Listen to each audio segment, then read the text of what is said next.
Hello, everyone. I'm Mr. Edison, and I'm here to guide you into a peaceful slumber. If you find this video helpful, please give it a thumbs up and subscribe to the channel. I'd love to know where you're from and what time it is as you unwind. So settle in, get cozy, and let the relaxation begin.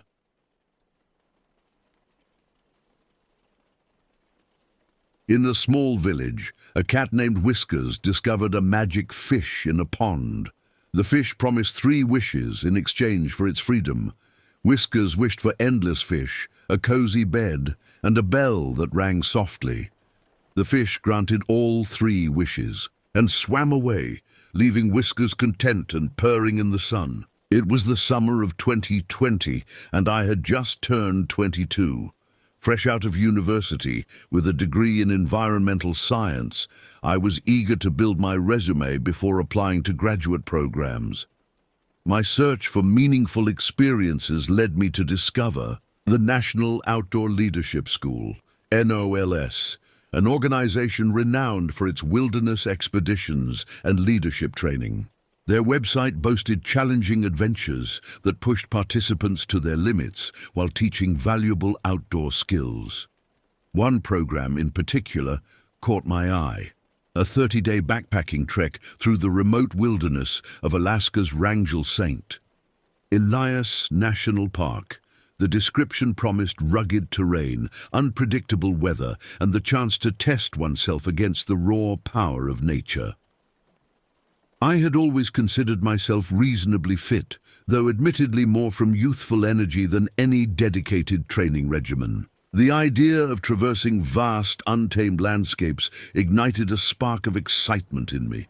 This, I thought, would be the perfect way to prove my mettle and gain experiences that would set me apart from other graduate school applicants. With a mix of naive enthusiasm and willful ignorance of my own limitations, I signed up for the expedition. The program wasn't cheap, but I justified the expense as an investment in my future. I spent the next few months gathering the necessary gear, poring over packing lists, and daydreaming about the adventure that awaited. As the departure date drew near, a creeping sense of unease began to take root. The reality of what I had committed to started to sink in. 30 days in one of the most unforgiving environments on Earth, far from the comforts and safety nets I'd always taken for granted. But I pushed these doubts aside, convincing myself that the challenge was precisely the point. The night before my flight to Anchorage, I lay awake in bed, my mind racing with a mixture of excitement and apprehension. The small bush plane touched down on a crude dirt airstrip, jolting me from my uneasy slumber. As the propellers wound down, I peered out the window at the vast expanse of wilderness that surrounded us. Dense forests of spruce and birch stretched as far as the eye could see, broken only by snow-capped peaks looming in the distance. This remote corner of Wrangell St. Elias National Park would be our home for the next month. Our group of 12 participants and 2 NOLS instructors clambered out of the plane, the weight of our oversized backpacks immediately making itself felt. The air was crisp and clean, carrying the scent of pine and hints of distant glaciers.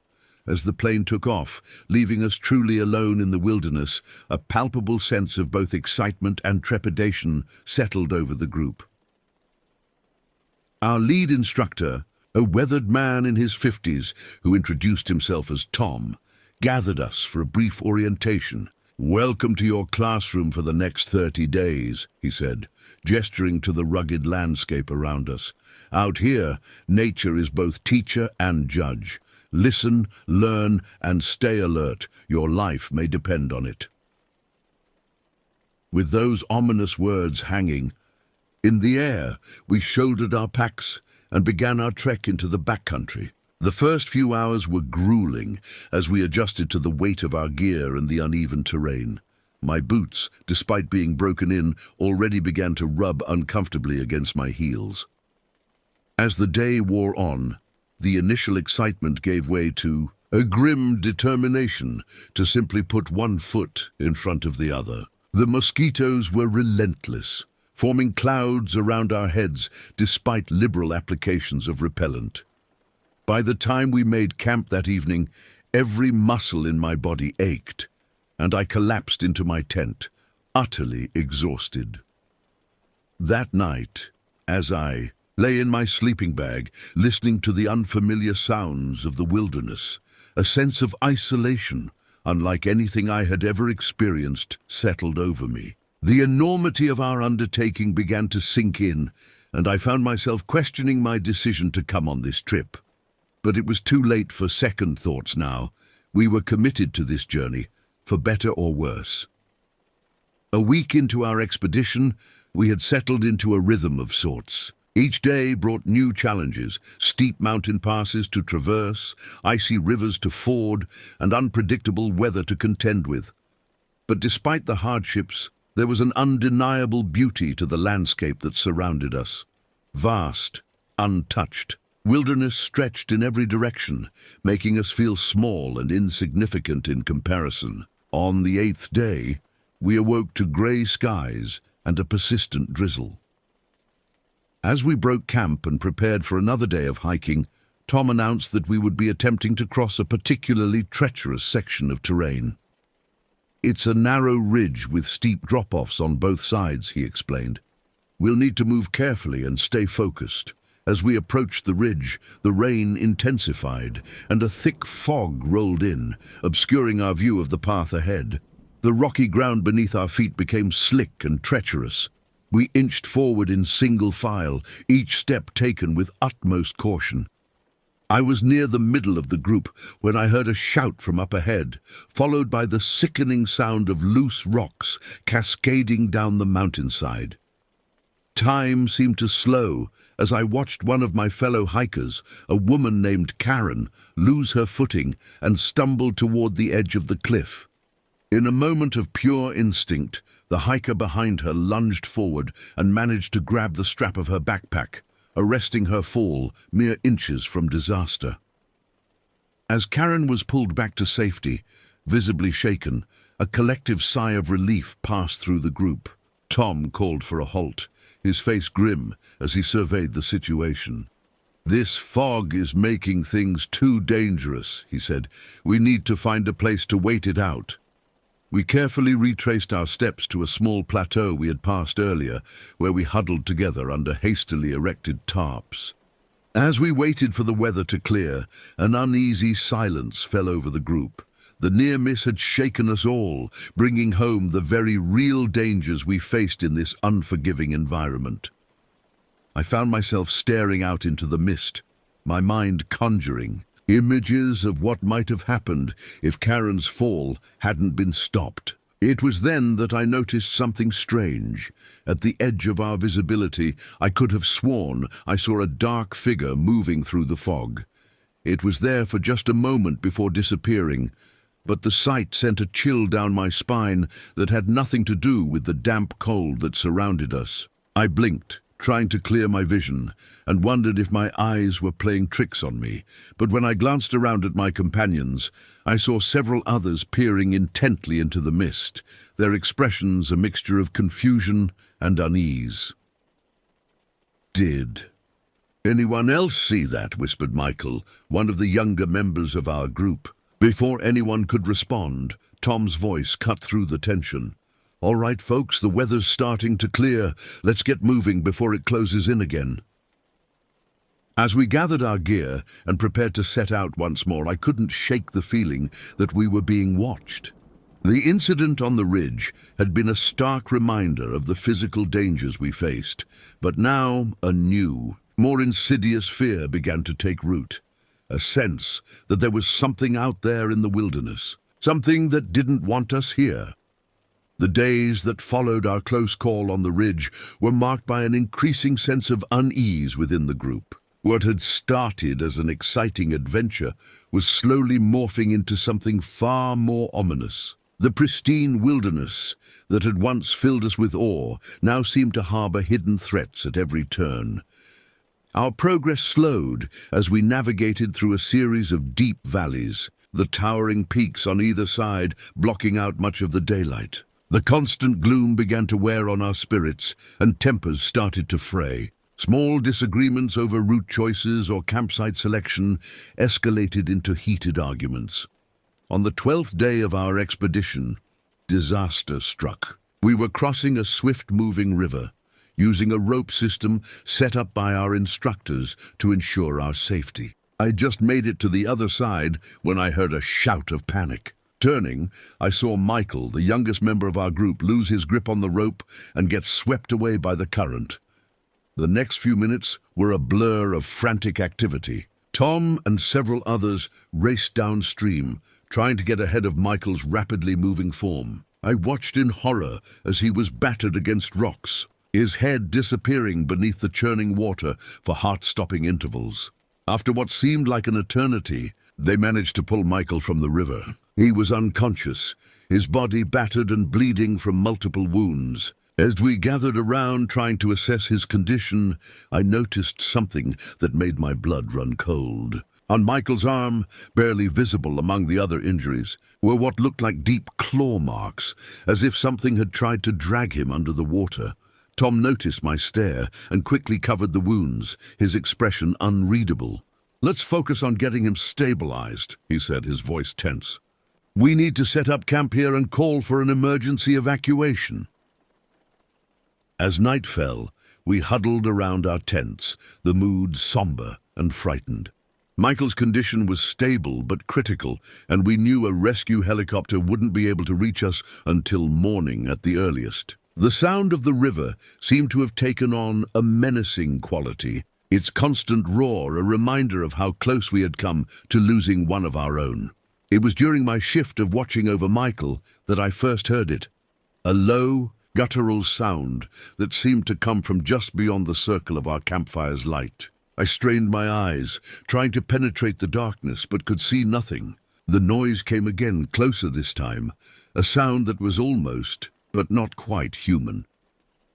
I woke Tom, my voice shaking as I described what I had heard. He listened intently, his face grave. "It's probably just a wolf or a bear," he said, but the lack of conviction in his voice was evident. "We'll double the watch for the rest of the night. And whatever you do, don't leave the camp area." As I tried to sleep that night, my mind raced with terrifying possibilities. The claw marks on Michael's arm, the strange figure I thought I had seen in the fog, and now these inhuman sounds in the night. It all pointed to something that defied rational explanation. I found myself longing for the safety and predictability of the world I had left behind, wondering if I would ever see it again. The night passed without further incident, but as dawn broke, bringing with it the distant sound of an approaching helicopter, I couldn't shake the feeling that our ordeal was far from over. Something was out there in the wilderness, something that didn't want us to leave. And as we prepared to evacuate Michael, I feared that we had only scratched the surface of the horrors that awaited us. In the wake of Michael's evacuation, a palpable sense of dread settled over our diminished group. The wilderness that had once seemed indifferent to our presence now felt actively hostile. Every snapping twig, every rustle in the underbrush sent pulses of fear through our weary bodies. Tom called a group meeting to discuss our options. "We're about halfway through our planned route," he explained, his weathered face etched with concern.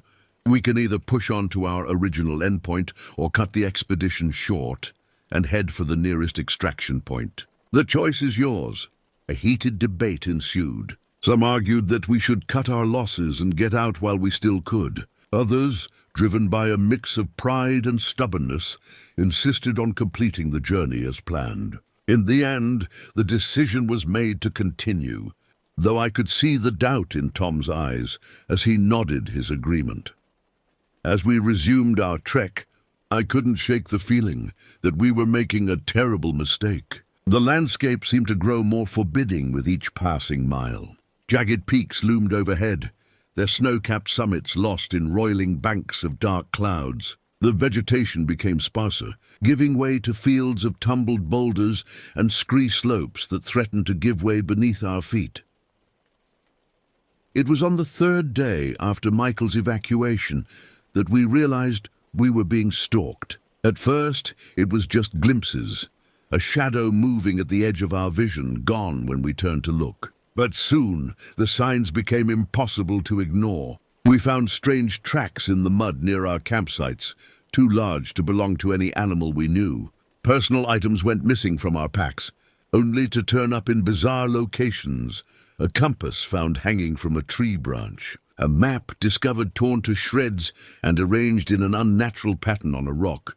The night brought new terrors. Strange calls echoed through the valleys, a mix of guttural growls and almost human cries that set our nerves on edge. We took to sleeping in shifts, huddled close together for safety, but even then, sleep was elusive. More than once, I woke to find long, deep scratches on the outside of my tent, as if something had been trying to claw its way in.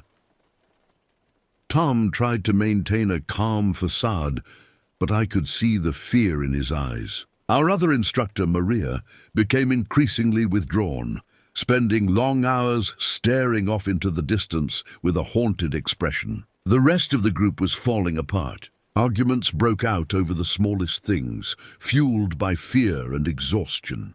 On the 5th night after Michael's departure, things came to a head. We were camped in a narrow valley, sheer cliffs rising on either side. The air was thick with an unnatural fog that seemed to absorb all sound. I was on watch, struggling to stay awake when I heard it, a low, rhythmic chanting coming from somewhere in the mist.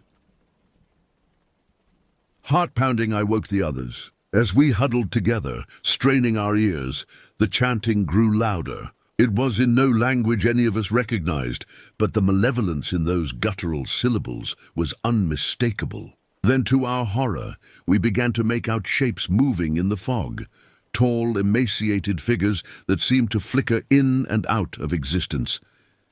Panic set in. Someone screamed, and suddenly we were all running, abandoning our camp in a blind flight of terror. I remember crashing through underbrush, branches whipping at my face, the sound of my companions' frightened breathing all around me. Behind us, the chanting rose to a fever pitch, and I swear I could feel hot breath on the back of my neck.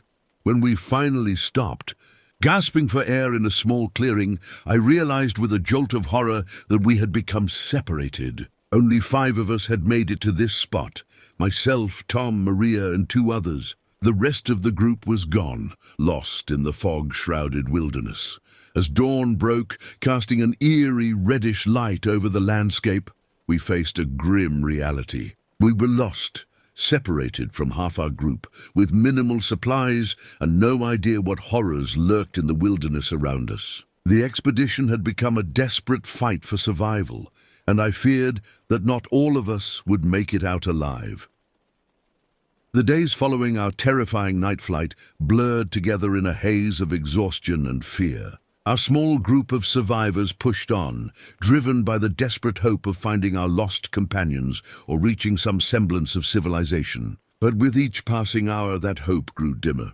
We rationed our meager supplies, knowing they wouldn't last long. The wilderness seemed to actively resist our efforts to navigate, landmarks shifting in impossible ways, compasses spinning wildly. More than once, we found ourselves walking in circles, ending up back at campsites we thought we had left far behind. The physical toll was immense. Our bodies, already pushed to the limit by weeks of hard trekking, began to fail us. Blisters turned into open sores, muscles cramped and seized, and a persistent cough took hold in our chests. But it was the psychological strain that truly threatened to break us. Sleep became a luxury we could ill afford, yet our exhausted minds began to play tricks on us. I found myself hallucinating, seeing faces in the patterns of tree bark, hearing whispered conversations in the rustle of leaves. The line between reality and nightmare grew increasingly blurred. On what we estimated to be our 4th day of aimless wandering, our group made a disturbing discovery that severely impacted our mental state. In a secluded grove, we encountered what appeared to be an ancient stone altar, its weathered surface covered in unsettling carvings. The sight elicited a visceral reaction from our already fragile psyches. Upon closer inspection, the altar's etchings depicted scenes of unimaginable brutality, humanoid figures engaged in acts that defied rational explanation. The level of detail was remarkable, given the altar's apparent age. As we examined the artifact, an oppressive silence fell over the grove, broken only by the sound of our increasingly rapid breathing. Tom, our lead instructor, attempted to maintain a semblance of composure. "We should document this and move on," he stated, his voice wavering slightly. "It's likely an artifact from an ancient indigenous culture. We'll report it to the proper authorities once we're out of here." However, Maria, our other instructor, vehemently disagreed. "This isn't right," she insisted, her eyes wide with fear. "These symbols, they're wrong. We need to leave. Now!" As the two argued, I found my gaze drawn back to the altar. The longer I stared, the more the carving seemed to move, shifting and writhing in ways that should have been impossible. A wave of nausea washed over me, accompanied by a splitting headache. Suddenly, a blood-curdling scream shattered the unnatural silence. We turned to see one of our companions, a woman named Jessica, collapsing to the ground, her body convulsing violently. As we rushed to her aid, her eyes rolled back in her head, and she began speaking in a language none of us recognized, the same guttural sounds we had heard during that terrifying night of chanting. Panic set in as we tried to stabilize Jessica. Her skin felt ice-cold to the touch, despite the sweat pouring off her. After what seemed like an eternity, the convulsions subsided, and she fell into an unnatural, coma-like sleep. Tom took charge of the situation, his voice strained but authoritative. "We need to get her out of here, now! This area isn't safe." No one argued as we hastily constructed a makeshift stretcher from branches and clothing. As we prepared to leave the grove, I cast one last glance at the altar. To my horror, I saw that the carvings had changed. Where before there had been abstract scenes of violence, now I could clearly make out 5 figures that bore an uncanny resemblance to our group, surrounded by malevolent shapes with too many limbs and eyes. I opened my mouth to alert the others, but found I couldn't speak. A paralyzing fear had taken hold, rooting me to the spot. It was only when Tom physically pulled me away that I was able to tear my gaze from the nightmarish scene. We fled the grove, carrying the unconscious Jessica between us. The weight of our burden and the rough terrain slowed our progress, but a primal fear drove us forward. As night fell, we made camp in a small clearing, too exhausted to continue. Taking the first watch, I found myself jumping at every sound, my mind conjuring terrifying images from the shadows. The events at the altar had shaken us to our core, stripping away any remaining pretense of control over our situation. We were no longer explorers or students. We were prey, lost in a wilderness that seemed intent on our destruction. As I sat there, straining my eyes against the darkness, a chilling realization settled over me. The true horror of our situation wasn't just the physical dangers we faced, but the way this place was systematically breaking down our sanity. With each passing day, the line between reality and nightmare grew increasingly blurred. I found myself longing for the mundane problems of my former life, deadline pressures, relationship issues, financial worries. Those concerns now seemed laughably trivial compared to the existential dread that had become our constant companion. As the night wore on, I made a silent vow. If we somehow managed to survive this ordeal, I would never again take for granted the simple comforts and safety of civilization. But as Jessica's unconscious form twitched and mumbled in an eldritch tongue, I feared that escape might be nothing more than a fading dream. The following days were a blur of exhaustion, paranoia, and mounting dread. Jessica remained in her catatonic state, occasionally muttering phrases in that unknown language that sent shivers down our spines. The task of carrying her through the increasingly treacherous terrain sapped what little strength we had left.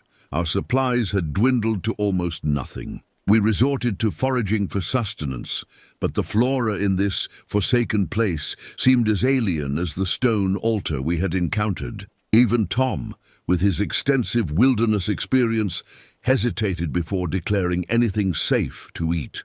The landscape continued to defy logic and reason. We would climb a hill, only to find ourselves at the bottom again. Landmarks we swore we had passed days ago would suddenly reappear, mocking our attempts at navigation. It was as if the very fabric of reality was unraveling around us. On what we believed to be our 7th day since the altar incident, we made a discovery that shattered any remaining hope of rescue. In a small valley, we stumbled upon the wreckage of a helicopter, the same one that had evacuated Michael weeks earlier. The scene was a nightmare made real. The aircraft had been torn apart, its metal skin peeled back like the petals of some grotesque flower. Of the crew and medical personnel, there was no sign, save for a few scraps of blood-stained clothing. As we stood there, trying to process the horrific sight before us, Jessica suddenly sat up on her stretcher, her eyes wide and unseeing. In a voice that was not her own, she spoke, "The old ones have awakened. The barrier grows thin. Soon they will feed." With those ominous words, she collapsed once more, leaving us in stunned silence. Tom was the first to recover, his voice hoarse as he addressed the group. "We can't stay here. Whatever happened, whatever is out there, we need to keep moving." But as we prepared to leave, Maria made an announcement that sent shockwaves through our small band. "I'm staying," she said, her voice eerily calm. "Don't you see? It's pointless to run. This place, it wants us. It's calling to us. We should answer." We tried to reason with her, to persuade her to come with us, but our words fell on deaf ears. There was a strange light in her eyes, a mixture of fear and ecstasy that spoke of a mind pushed beyond its breaking point. In the end, we had no choice but to leave her behind, her laughter echoing in our ears as we stumbled away from the crash site. Our group, now reduced to 4 mobile members and the comatose Jessica, pressed on. But with each step, I could feel my grip on sanity slipping. The boundaries between waking and dreaming blurred. I found myself experiencing vivid hallucinations, glimpses of impossible geometries, fleeting visions of creatures that defied description. At night, huddled together for warmth and what little comfort we could find, we would hear Maria's voice carried on the wind, chanting in that eldritch tongue. Sometimes other voices would join hers, a chorus of the damned that sent us scrambling to cover our ears. As our situation grew increasingly desperate, tensions within the group reached a breaking point. Accusations flew as we argued over the best course of action. Should we continue our futile attempt to find a way out, or accept our fate and give in to the madness that surrounded us? It was during one such argument that we realized Tom had disappeared. One moment he was there, trying to mediate between 2 shouting factions, and the next he was gone, swallowed up by the mist that seemed to constantly surround us. His disappearance was the final straw. Whatever tenuous bonds had held our group together snapped. In the chaos that followed, I found myself alone, separated from the others, with no idea which direction might lead to safety, if safety even existed in this nightmarish realm. As I stumbled through the wilderness, my mind reeling from the horrors I had witnessed, I couldn't help but reflect on the choices that had led me to this point. The naive enthusiasm that had driven me to sign up for this expedition now seemed like a cruel joke. I had sought adventure and personal growth, but instead found only terror and madness.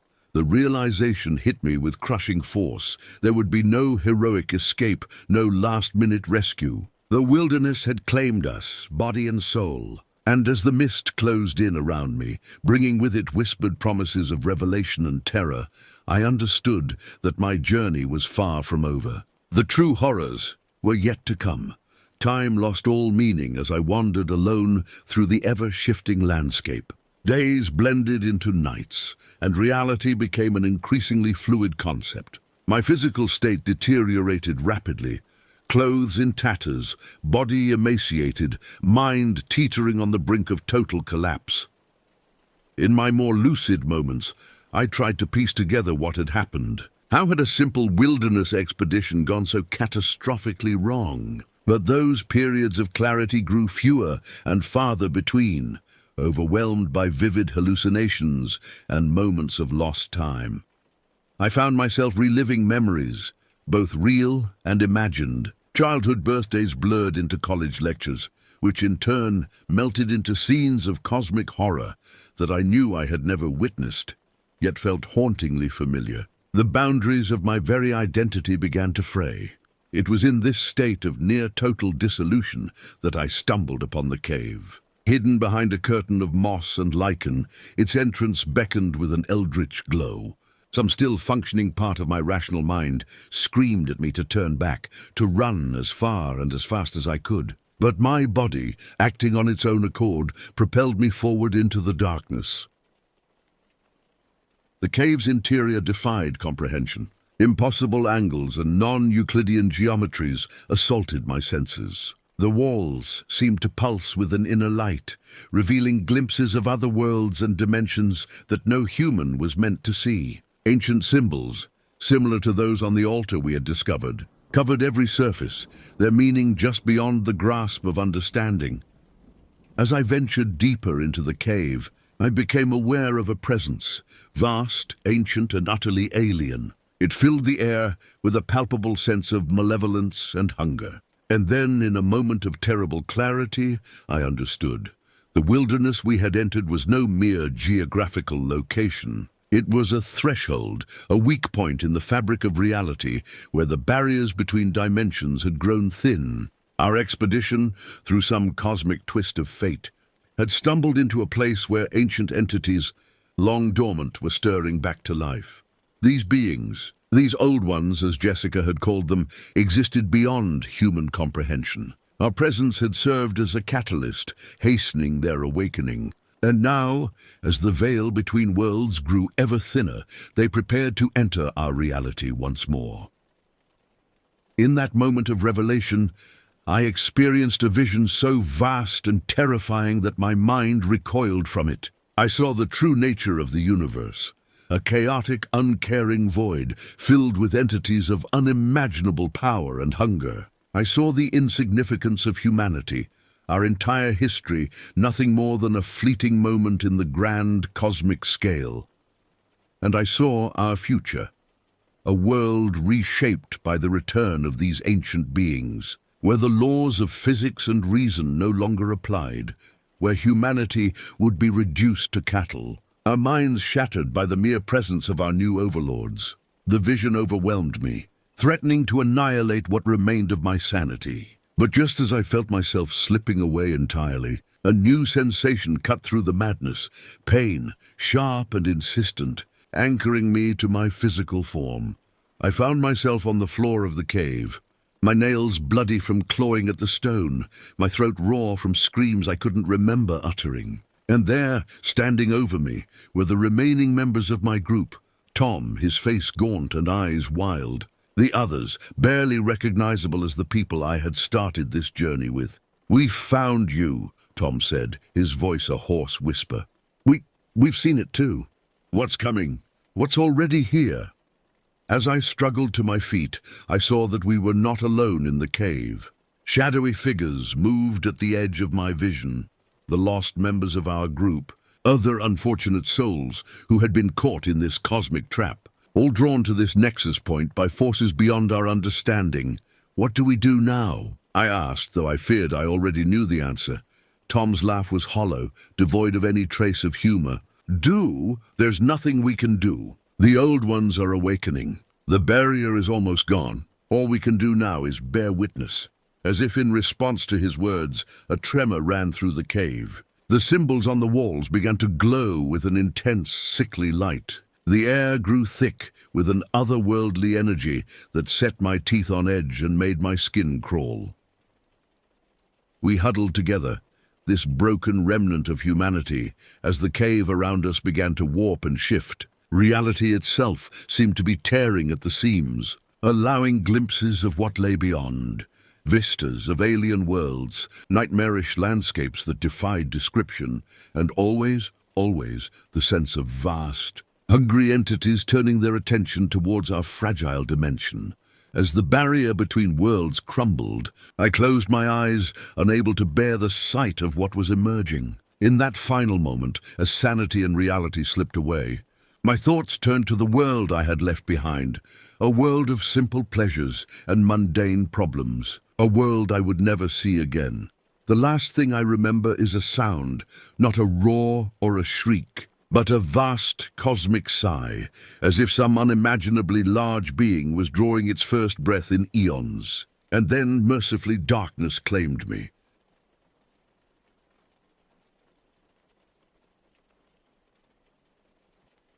It was July 15th, 2022, when everything changed. The summer heat had settled over the mountains like a heavy blanket, and despite my better judgment, I agreed to join my boyfriend Michael and his cousin Thomas on what was supposed to be a simple hiking trip in the Cascade Range. We were young. I was 24. They were both 26 and carried that peculiar invincibility that comes with youth. The morning started normally enough. We packed our gear into Michael's weathered Subaru Outback at dawn, the trunk loaded with camping equipment and enough supplies for 3 days in the wilderness. The drive to the trailhead took us through winding mountain roads, the kind where cell service disappears and civilization seems to slip away with each passing mile. "It's pretty remote up here," Thomas said, studying the wrinkled map spread across his knees. "Perfect for avoiding the weekend crowds." I nodded, though something about his words made me uneasy. We were heading into Crown Land, a vast stretch of public wilderness where the rules of civilization felt distant and enforcement of those rules even more so. The parking lot at the trailhead was empty when we arrived, our car the only sign of human presence. The first few hours of hiking were pleasant enough. The trail wound through dense pine forest, occasionally opening to reveal stunning valley views. The air grew thinner as we climbed, and our conversations gradually died down, replaced by the rhythm of our breathing and the crunch of boots on gravel. By early afternoon, we'd reached our first milestone, a pristine alpine lake nestled in a natural bowl carved by ancient glaciers. The water was crystal clear, reflecting the sky like a mirror. Michael and Thomas immediately began stripping down to their swimming shorts, eager to cool off in the mountain water. "Come on in," Michael called out to me. "The water's perfect." I shook my head, shouldering my daypack. "I think I'll explore a bit while you guys swim." "I won't go far." Thomas looked up from unlacing his boots. "Take the whistle. 3 blasts, if you need us." I patted the orange plastic whistle hanging from my neck and started walking. The trail continued past the lake, switchbacking up a steep incline. The solitude was welcome after hours of hiking with company, but something about the silence felt oppressive. No bird calls, no rustling in the undergrowth, just the sound of my own footsteps and breathing. The trail curved around a massive boulder, and I stopped to take a drink from my water bottle. That's when I noticed the first strange thing. Deep scratches in the boulder's surface, too high and too parallel to be natural. They looked fresh, the exposed rock lighter than the weathered surface around it.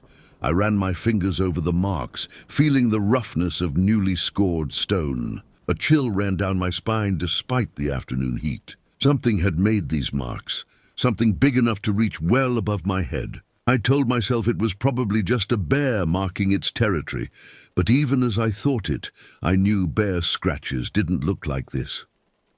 The silence seemed deeper now, more watching than empty. I took another sip of water and continued up the trail, trying to shake off my growing unease. The path straightened out ahead of me, offering a clear view for several hundred feet.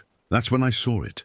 The figure was dark and low to the ground, moving with a fluid grace that immediately set off alarm bells in my mind. My first thought was dog, but that made no sense. There were no other hikers around, and we hadn't seen any vehicles at the trailhead. The creature was too small to be an adult bear, but its movements were wrong for a deer or elk. Time seemed to slow as my brain processed what I was seeing. The animal turned slightly, and sunlight caught its profile. The head was too round for a dog, the shoulders too muscular, the tail too long and thick. A horrible realization dawned on me. I was looking at a mountain lion cub. Where there's a cub, there's a mother. The thought hit me like a physical blow. Mountain lions are ambush predators. They attack from behind. My hands began to shake as I fought the urge to run. Every survival instinct screamed at me to flee, but I knew that running would trigger a chase response. I began backing away slowly, forcing myself to move smoothly despite my trembling legs. The cub watched me with curious eyes, and I silently prayed its mother wasn't already behind me, preparing to pounce. The orange whistle felt like it was burning against my chest, but I didn't dare use it. The sound might startle the cub, or worse, attract its mother's attention. Every step backward felt like an eternity. Sweat trickled down my spine, despite the cooling mountain air. The cub remained where it was, but I could sense something changing in the atmosphere around me. The shadows between the trees seemed to deepen, and every rustle of leaves sent jolts of adrenaline through my system. 15 feet, 20 feet. I kept my eyes locked on the cub while trying to maintain awareness of my surroundings. A branch snapped somewhere in the forest to my left. I wanted to turn and look, but I forced myself to remain focused on my slow retreat. The sound could have been anything: a falling branch, a small animal, or something far more dangerous. When I'd put about 30 yards between myself and the cub, I allowed myself to turn slightly, keeping the cub in my peripheral vision while trying to pick up my pace. That's when I saw the tracks in the dusty trail, massive paw prints that dwarfed my hiking boots. They weren't fresh, but they weren't old either. This was active mountain lion territory.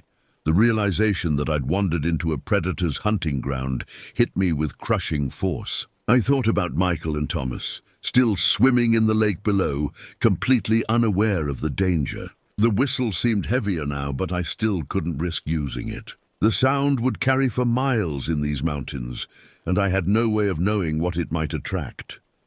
My retreat became more urgent, though I still fought against the instinct to run. Each step had to be carefully placed to avoid making noise. The trail was steeper here, loose rocks threatening to slip under my feet. One wrong step could mean a twisted ankle, or worse. A shadow moved among the trees to my right.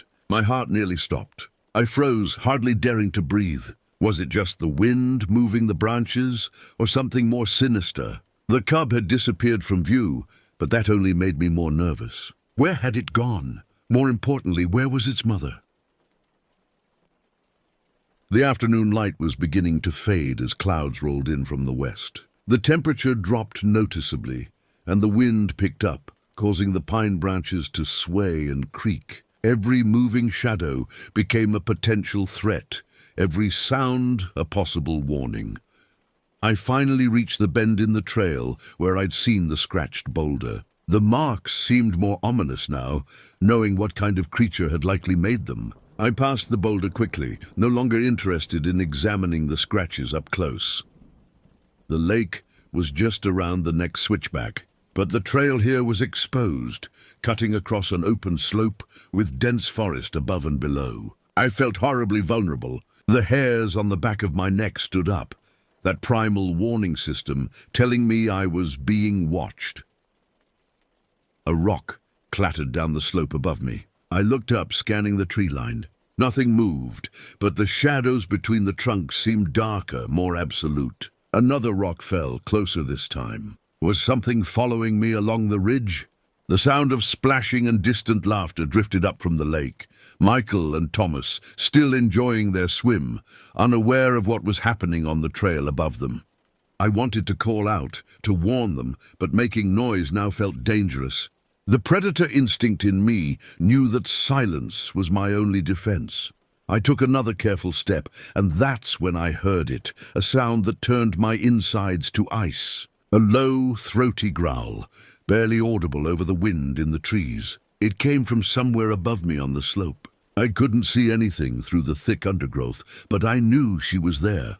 The mother lion had been tracking me the entire time. The growl came again, closer now. I could hear branches moving as something large made its way through the brush. My legs trembled with the effort of remaining still. Every survival guide I'd ever read said to make yourself look big, make noise, fight back if attacked. But standing there on that exposed trail, those instructions felt absurd, almost laughable. I caught movement in my peripheral vision, a tawny shape moving through the shadows. The mountain lion emerged onto a rock outcropping about 30 feet above me. She was massive, easily twice the size I'd expected. Her muscles rippled under her coat as she moved, and her eyes, God, her eyes. They locked onto me with an intelligence that was terrifying in its focus. Time seemed to stop. The wind died down, and even the distant sounds from the lake faded away. It was just me and this apex predator, sizing each other up on a mountain trail hundreds of miles from civilization. Her tail twitched back and forth, and her ears flattened against her skull. I knew what was coming next. Mountain lions attacked from behind, going for the neck. She would wait until I turned to run, then launch herself down the slope. I'd never even hear her coming. My only chance was to keep facing her, to somehow make it back to the lake without turning my back.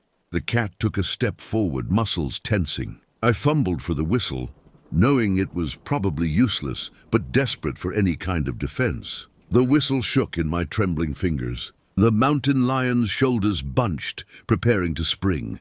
That's when the first drops of rain began to fall. The weather changed with shocking speed, as it often does in the mountains. Within seconds, the scattered raindrops became a downpour. Lightning flashed, illuminating the slope in stark white light. The mountain lion flinched at the thunder that followed, momentarily distracted. I seized my chance, backing down the trail as quickly as I dared on the now slick stones. The cat watched me go, still crouched on her rocky perch. Another lightning strike, closer this time. The thunder was deafening, echoing off the mountain walls. "Help!" I finally screamed, no longer caring about staying quiet. "Michael, Thomas!" My voice was nearly lost in the storm, but I heard answering shouts from below. The mountain lion stood up, tail lashing back and forth as she assessed the new threats. The rain was coming down in sheets now, turning the trail into a muddy stream. My boots slipped on the wet rocks as I continued my retreat. The cat paced along her ridge, following my movement. She was waiting for something, but what? A horrible thought struck me. The cub. Where was it? Had it circled around behind me while I was distracted by its mother? I spun around, searching the trail behind me. Lightning flashed again, and in that brilliant moment I saw it, a small dark shape on the trail not 20 feet away. I was trapped between them. What happened next seemed to unfold in slow motion. The cub moved toward me, perhaps more curious than threatening. But its movement was the trigger its mother had been waiting for. I heard the scrape of claws on rock above me, and then the unmistakable sound of a large body launching through the air. I didn't think. I ran. All the survival advice went out the window as pure instinct took over. The trail was treacherous in the rain, but fear gave me perfect clarity. Every step, every turn was executed with desperate precision. Behind me, I could hear the sounds of pursuit, the splash of heavy paws in puddles, the scatter of loose rocks. The lake seemed impossibly far away. My lungs burned as I sprinted down the switchbacks, taking curves at dangerous speeds. Lightning continued to flash, turning the forest into a strobe-lit nightmare. Each flash showed me how close to the edge I was, how far I could fall if I missed a step. I fumbled with the whistle as I ran, finally managing to get it to my lips. 3 sharp blasts cut through the storm. I heard distant shouting in response. Michael and Thomas had heard me, but would they understand? Would they be able to help? The sounds of pursuit grew closer. The mountain lion was toying with me, I realized. She could have caught me already if she wanted to. This was a game to her, letting me tire myself out before making the final strike. My foot slipped on a wet rock, and I went down hard. Pain shot through my knee as it connected with the stone trail. I scrambled to get up, but my leg buckled under me. Lightning flashed again, and I saw her, the mountain lion, standing on the trail less than 10 feet away. The cat's eyes glowed in the darkness between lightning strikes. She moved toward me with terrible grace, each step deliberate and silent despite the rain. I tried to stand again but slipped in the mud, my back pressed against a boulder. Nowhere left to retreat. The mountain lion lowered her head, muscles coiling for the final spring. I raised my arms, knowing it was futile, but unable to simply accept death without some attempt at defense. The cat's growl vibrated through my chest, deeper than the thunder. Then impossibly I heard voices. Flashlight beams cut through the rain, accompanied by shouts and the metallic clang of something being struck against rocks. Michael and Thomas appeared on the trail below, making as much noise as they could. The mountain lion's head snapped toward the commotion. Her ears flattened again, but this time in concern rather than aggression. The cub appeared from somewhere in the darkness, and she made a sound, a short, sharp vocalization that sent it scampering into the underbrush. She looked back at me one last time, and I saw something in those predator eyes that I'll never forget. Not hatred or hunger, but a cold, calculating intelligence that reminded me humans aren't always at the top of the food chain. Then she turned and melted into the forest as silently as she had appeared. Michael reached me first, helping me to my feet. I collapsed against him, my legs finally giving out as the adrenaline drained away. Thomas kept watch, banging his hiking poles together and shining his flashlight into the surrounding forest.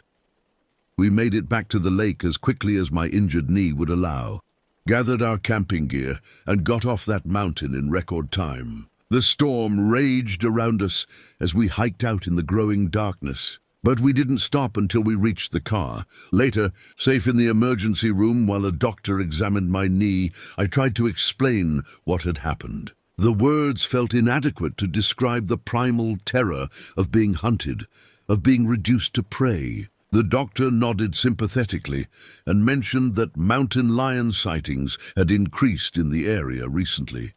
I still go hiking, but never alone, and never without being hyper-aware of my surroundings. The experience changed something fundamental in me, stripped away the comfortable illusion that we've somehow moved beyond nature's laws. Out there in the wilderness, we're all just part of the food chain.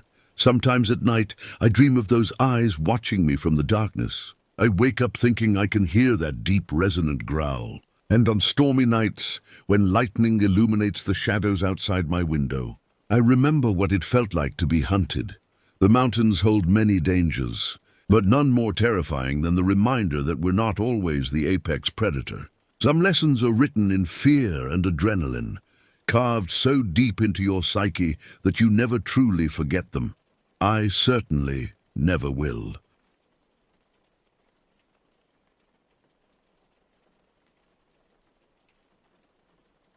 On a crisp autumn evening in September 2022, I found myself deep in the wilderness near Mount Rainier in Washington State. As an experienced hiker and outdoor enthusiast, I decided to embark on a solo camping trip, seeking solitude and a connection with nature far from the beaten path.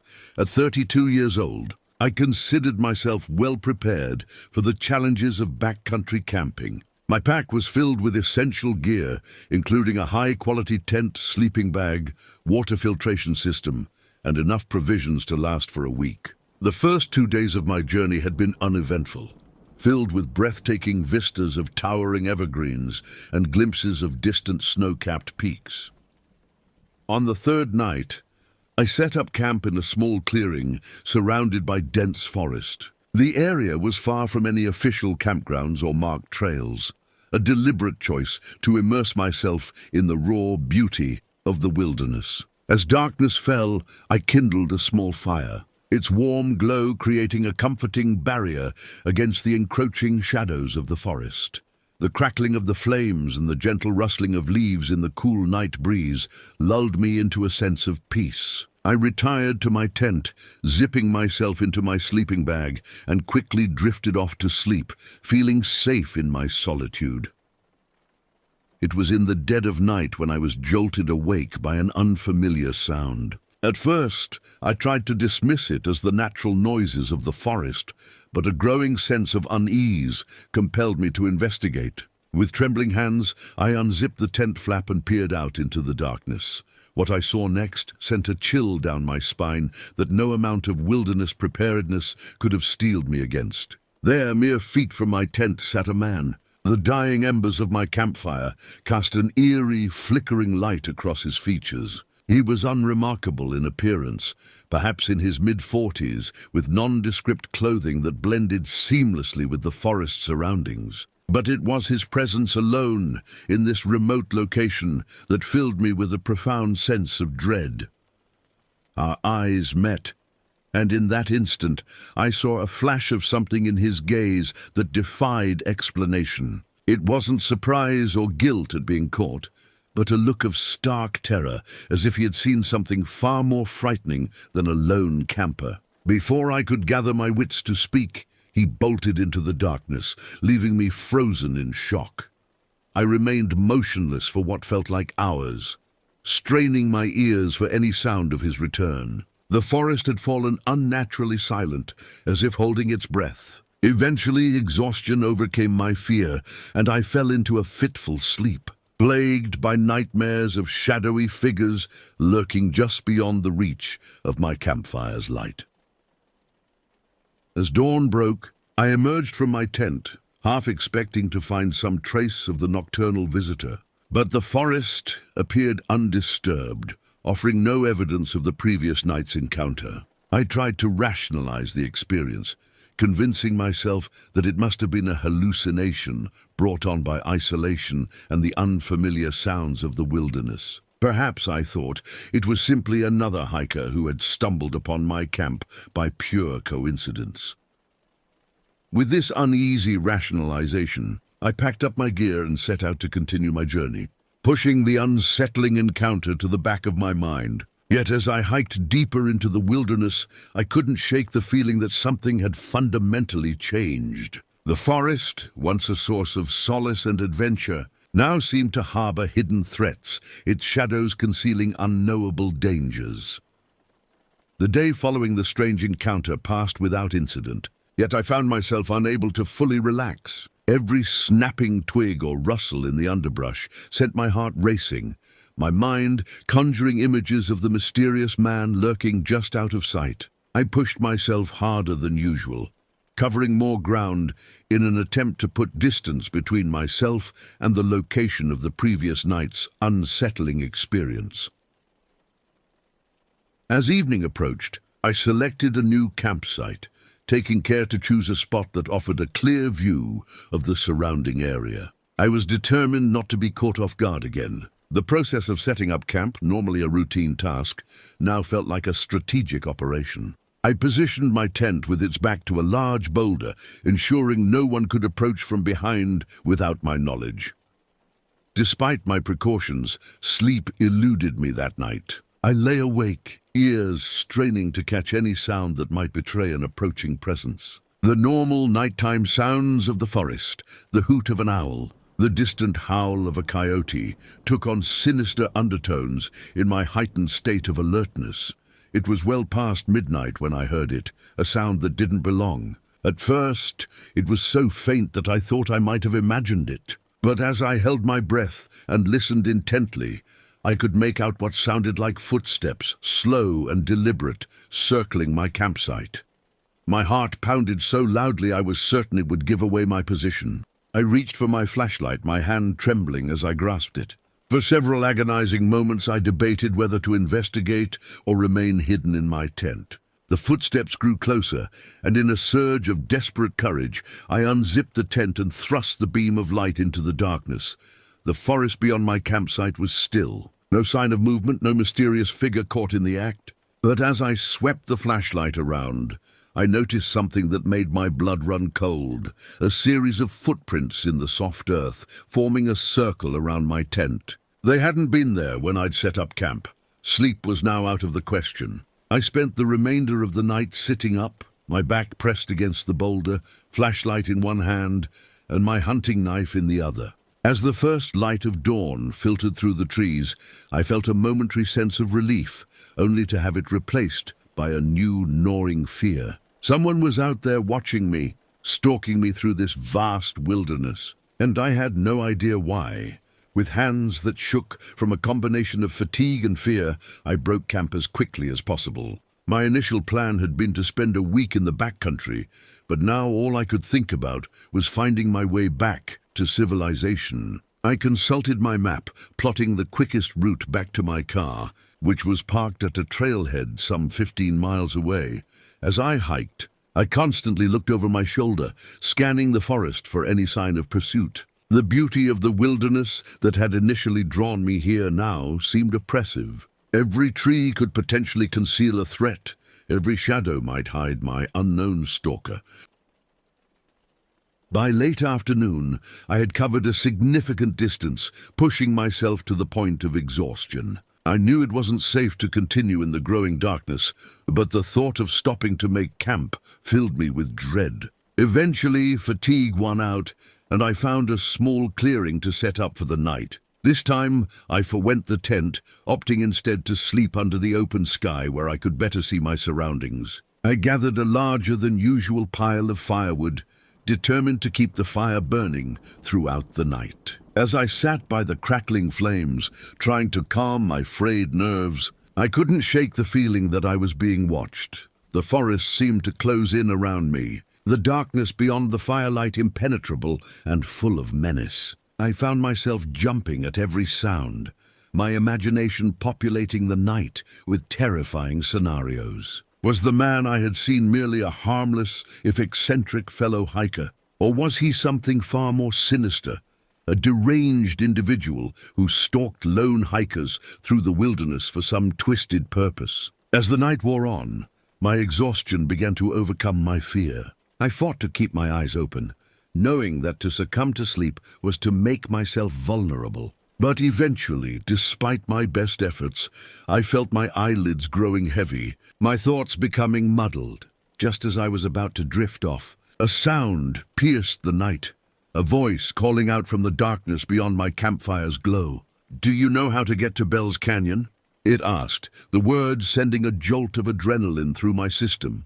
I scrambled to my feet, my heart pounding as I peered into the darkness, trying to locate the source of the voice. "Ndu," I called back, my own voice sounding strange and strained to my ears. "I don't think that's a real place," the voice continued, seeming to move around the perimeter of my camp. It asked a series of bizarre, disconnected questions about the weather, about local landmarks I'd never heard of, about my reasons for being in the forest. With each query, I felt a growing sense of unease. The voice was getting closer, and there was something familiar about its tone that sent shivers down my spine. Desperate to see who was speaking, I grabbed my flashlight and swept its beam in the direction of the voice. "Aim that away," the unseen speaker yelled, a note of panic in their tone. I quickly lowered the light, not wanting to agitate whoever was out there. The one-sided conversation continued for what felt like an eternity. I stood rooted to the spot, every muscle tense, ready to flee at a moment's notice. Then, almost imperceptibly, I sensed a change in the atmosphere. The voice had grown closer, and a prickling sensation at the back of my neck told me that the speaker was now just beyond the reach of my firelight. In a moment of blind panic or foolish bravery, I'm still not sure which, I raised my flashlight once more and illuminated the area where I sensed the presence.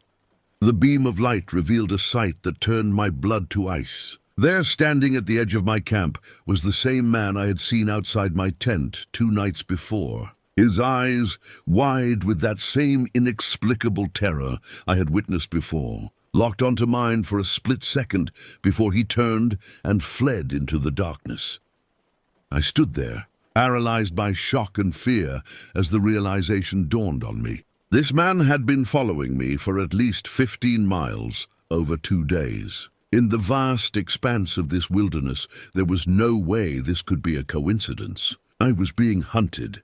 The gravity of my situation hit me like a physical blow. I was alone in the wilderness, pursued by an unknown individual with unknown intentions. My mind raced with possibilities, each more terrifying than the last. Was he a deranged killer? A survivalist gone mad from isolation? Or something even worse that my frightened mind couldn't begin to comprehend? As the adrenaline began to subside, it was replaced by a bone-deep weariness. I knew I couldn't stay here, but the thought of venturing into the dark forest, where my pursuer might be waiting, was equally terrifying. I spent the remainder of the night in a state of hypervigilance, jumping at every sound. My flashlight and knife clutched tightly in my trembling hands. When the first light of dawn finally broke through the trees, I made a decision. This trip was over.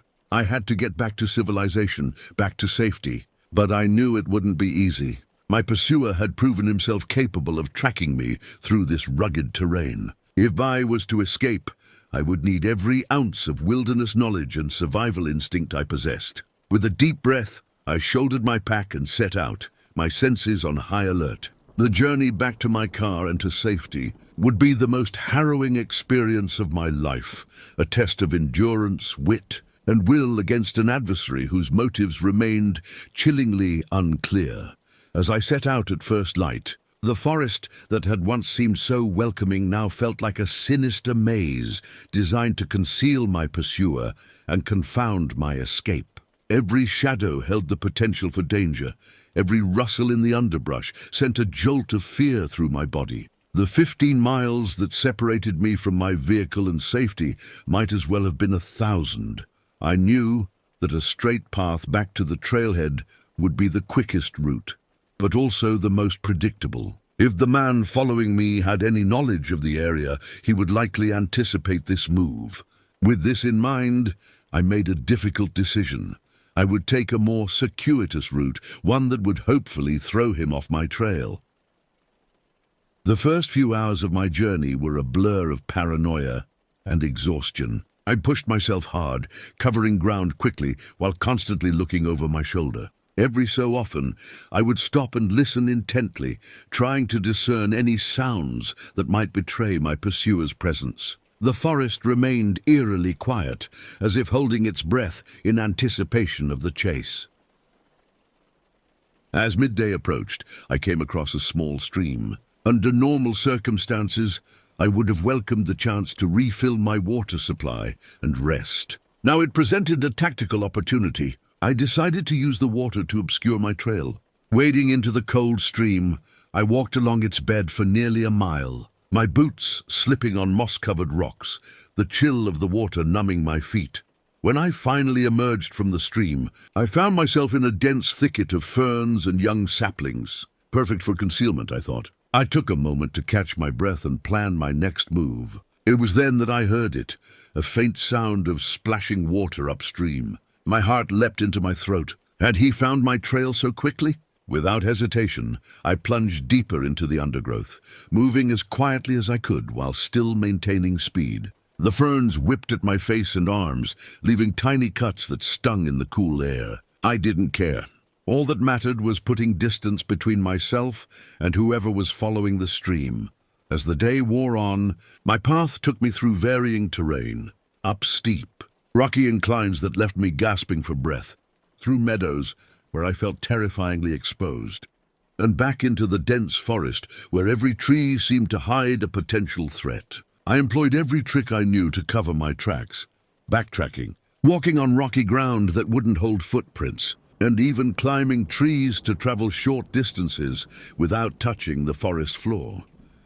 Despite my efforts, I couldn't shake the feeling that I was still being pursued. Occasionally, I would catch a glimpse of movement in my peripheral vision, or hear a sound that seemed out of place in the natural rhythm of the forest. Each time I would freeze, holding my breath, straining my senses to detect any further signs of my stalker. And each time, the forest would fall silent, leaving me to wonder if my fear-addled mind was playing tricks on me. As evening approached, I faced a difficult decision. The smart move would be to find a defensible position and make camp for the night. Traveling in the dark would be dangerous, increasing my chances of injury or losing my way. But the thought of stopping, of making myself a stationary target, filled me with dread. In the end, necessity made the choice for me. The light was fading rapidly, and I knew that continuing in the dark would be foolhardy. I found a small hollow formed by the upturned roots of a fallen tree. It wasn't ideal, but it offered some concealment and protection on one side. I didn't dare light a fire, despite the chill that was settling into my bones. Instead, I huddled in my sleeping bag, my back pressed against the dirt wall of the hollow, my knife clutched tightly in one hand and my flashlight in the other. Sleep was out of the question. I resigned myself to a night of watchful waiting, my eyes straining to penetrate the darkness that surrounded me. The hours crawled by with agonizing slowness. Every sound, the hoot of an owl, the rustle of leaves in the breeze, sent a fresh wave of panic through me. My mind conjured terrifying scenarios of my pursuer creeping up on me in the dark, of waking to find him standing over me with unknown but surely malevolent intentions. It was sometime in the early hours of the morning when I heard it, a sound that didn't belong. At first, it was so faint that I thought I might have imagined it. But as I held my breath and listened intently, I could make out what sounded like a low, guttural noise. It wasn't quite human, but it wasn't like any animal call I'd ever heard in these woods. The sound came again, closer this time. It was a poor imitation of a wolf's howl, with an unmistakably human quality that sent chills down my spine. Was this my pursuer's attempt to unnerve me, or was it a signal to others? The thought that there might be more than one person hunting me was almost too terrifying to contemplate. I remained motionless, hardly daring to breathe as the eerie calls continued. They seemed to circle my position, sometimes sounding far away, sometimes terrifyingly close. I gripped my knife so tightly that my knuckles turned white, prepared to defend myself if necessary. As suddenly as they had begun, the sounds ceased. The forest fell into an unnatural silence that was somehow even more unsettling than the fake animal calls. I strained my ears, trying to detect any sound of movement, any hint of my pursuer's location. But there was nothing. The rest of the night passed in a haze of fear and exhaustion. As the first light of dawn filtered through the trees, I emerged from my makeshift shelter, my body stiff and aching from the night's vigil. The forest around me was quiet, but I knew better than to trust the apparent calm. My pursuer was out there waiting, watching. I quickly packed my gear, forcing down a meager breakfast of trail mix and water. Every moment I remained stationary felt like an invitation for danger. As I shouldered my pack, I took a moment to consider my options. The direct route to my vehicle was still the most logical choice, but also the most predictable. I decided to continue my erratic path, hoping to confuse and misdirect my stalker.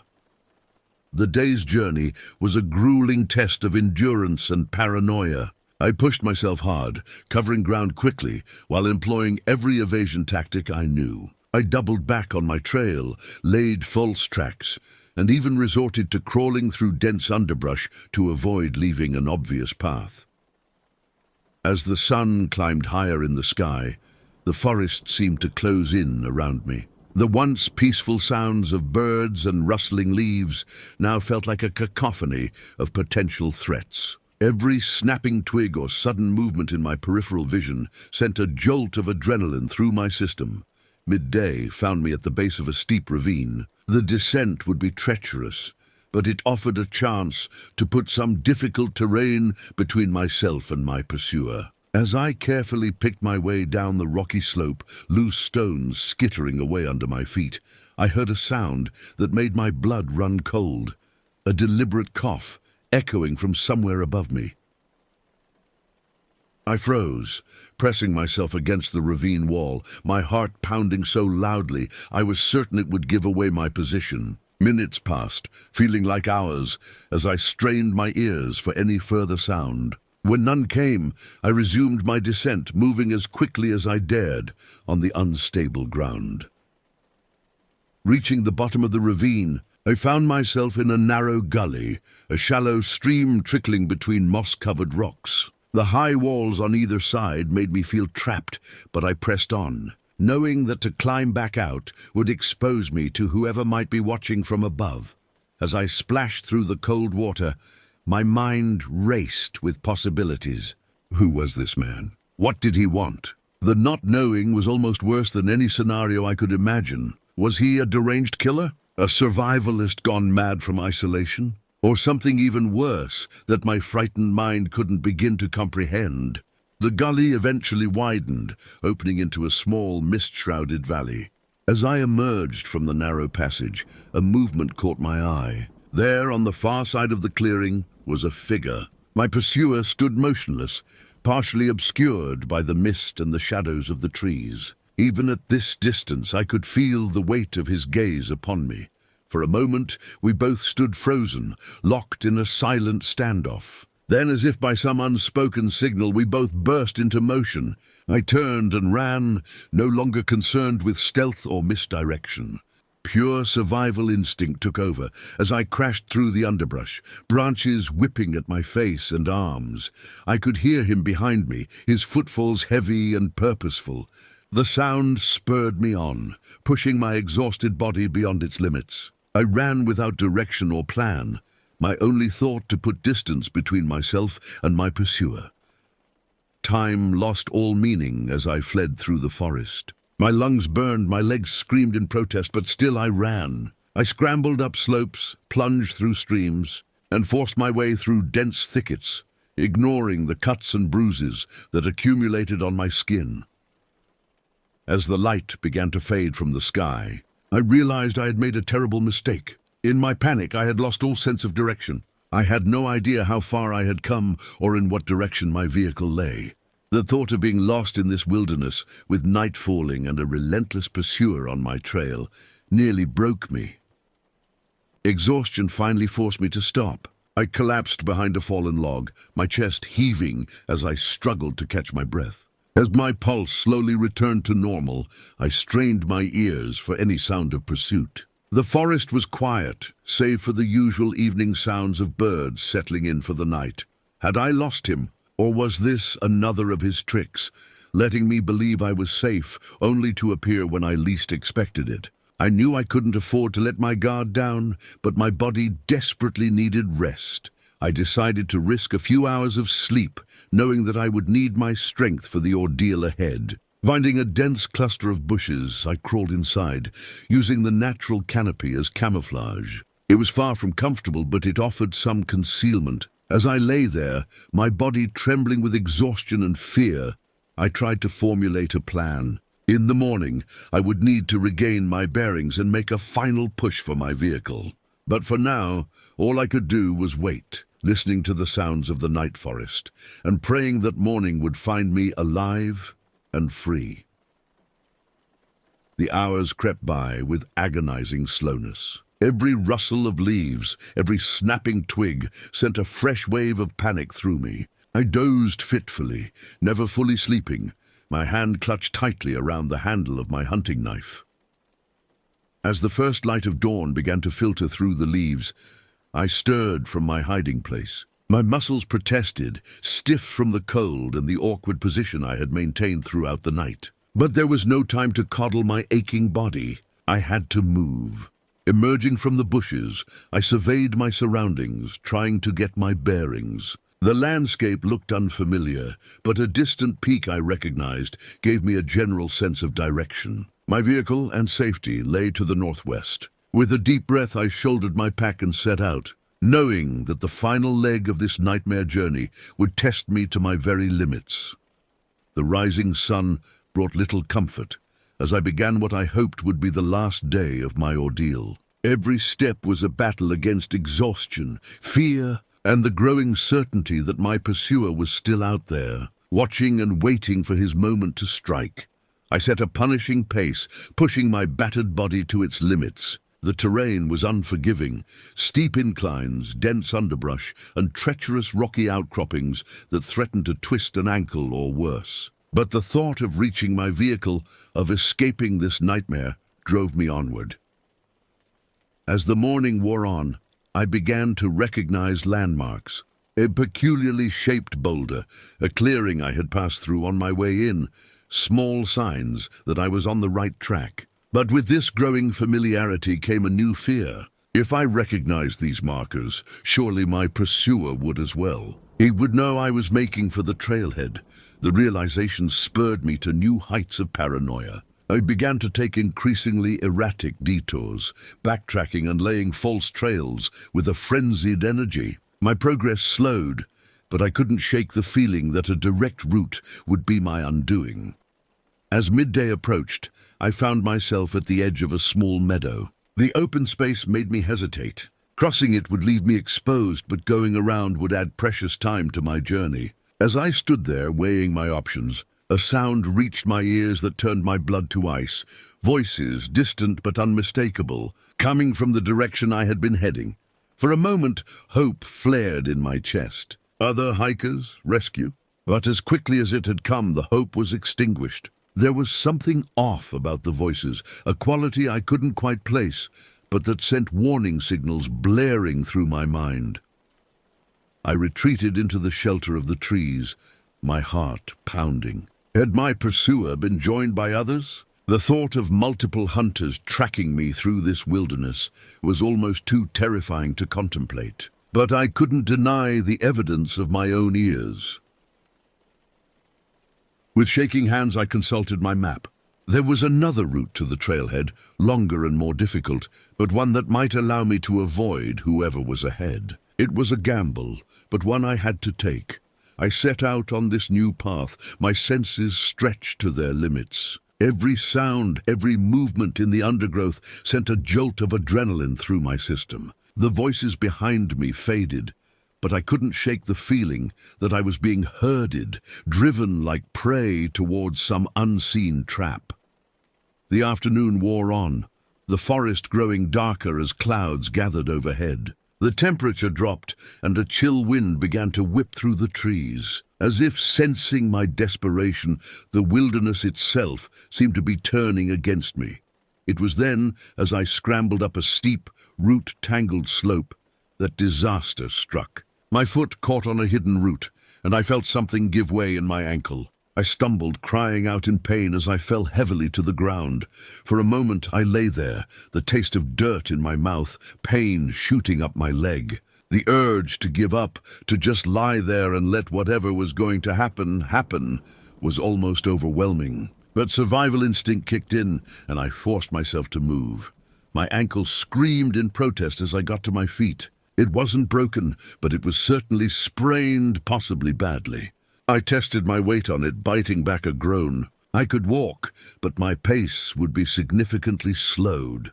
As I stood there leaning against a tree and fighting back tears of pain and frustration, a sound reached my ears that chilled me to my core. From somewhere behind me came the call. That same terrible, not quite human approximation of a wolf's howl that I had heard nights before. It was answered by another, then another, from different directions. They were coming. Panic gave me strength, and I began to move, half running, half limping through the forest. The calls continued, sometimes fading into the distance, sometimes terrifyingly close. Were they toying with me, hurting me, or was this all some elaborate psychological torture? The light was fading fast now, the overcast sky hastening the arrival of dusk. I knew that I was close to the trailhead. It couldn't be more than a mile or two away. But in my current condition, with unknown pursuers closing in, that distance seemed insurmountable. As I stumbled through the gathering darkness, I made a decision born of desperation. I needed to hide, to find some defensible position where I could make a stand if necessary. Up ahead, I could make out the looming shape of a rocky outcropping. It wasn't ideal, but it was the best option I had. I reached the rocks just as the last light faded from the sky. Gritting my teeth against the pain in my ankle, I climbed, searching for a spot that offered both concealment and a view of the surrounding area. I found a narrow crevice, just wide enough to squeeze into, with a ledge that allowed me to see the forest below. As I settled into my precarious shelter, the first drops of rain began to fall. Soon it had developed into a steady downpour, drumming against the rocks and turning the forest floor into a muddy morass. In a way, I welcomed it.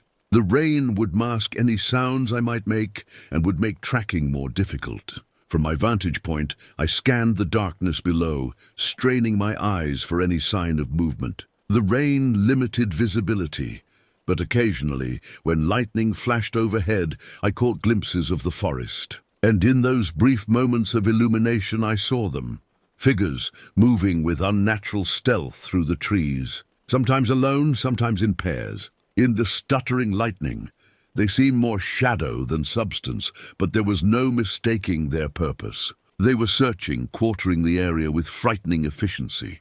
I pressed myself further into the crevice, hardly daring to breathe.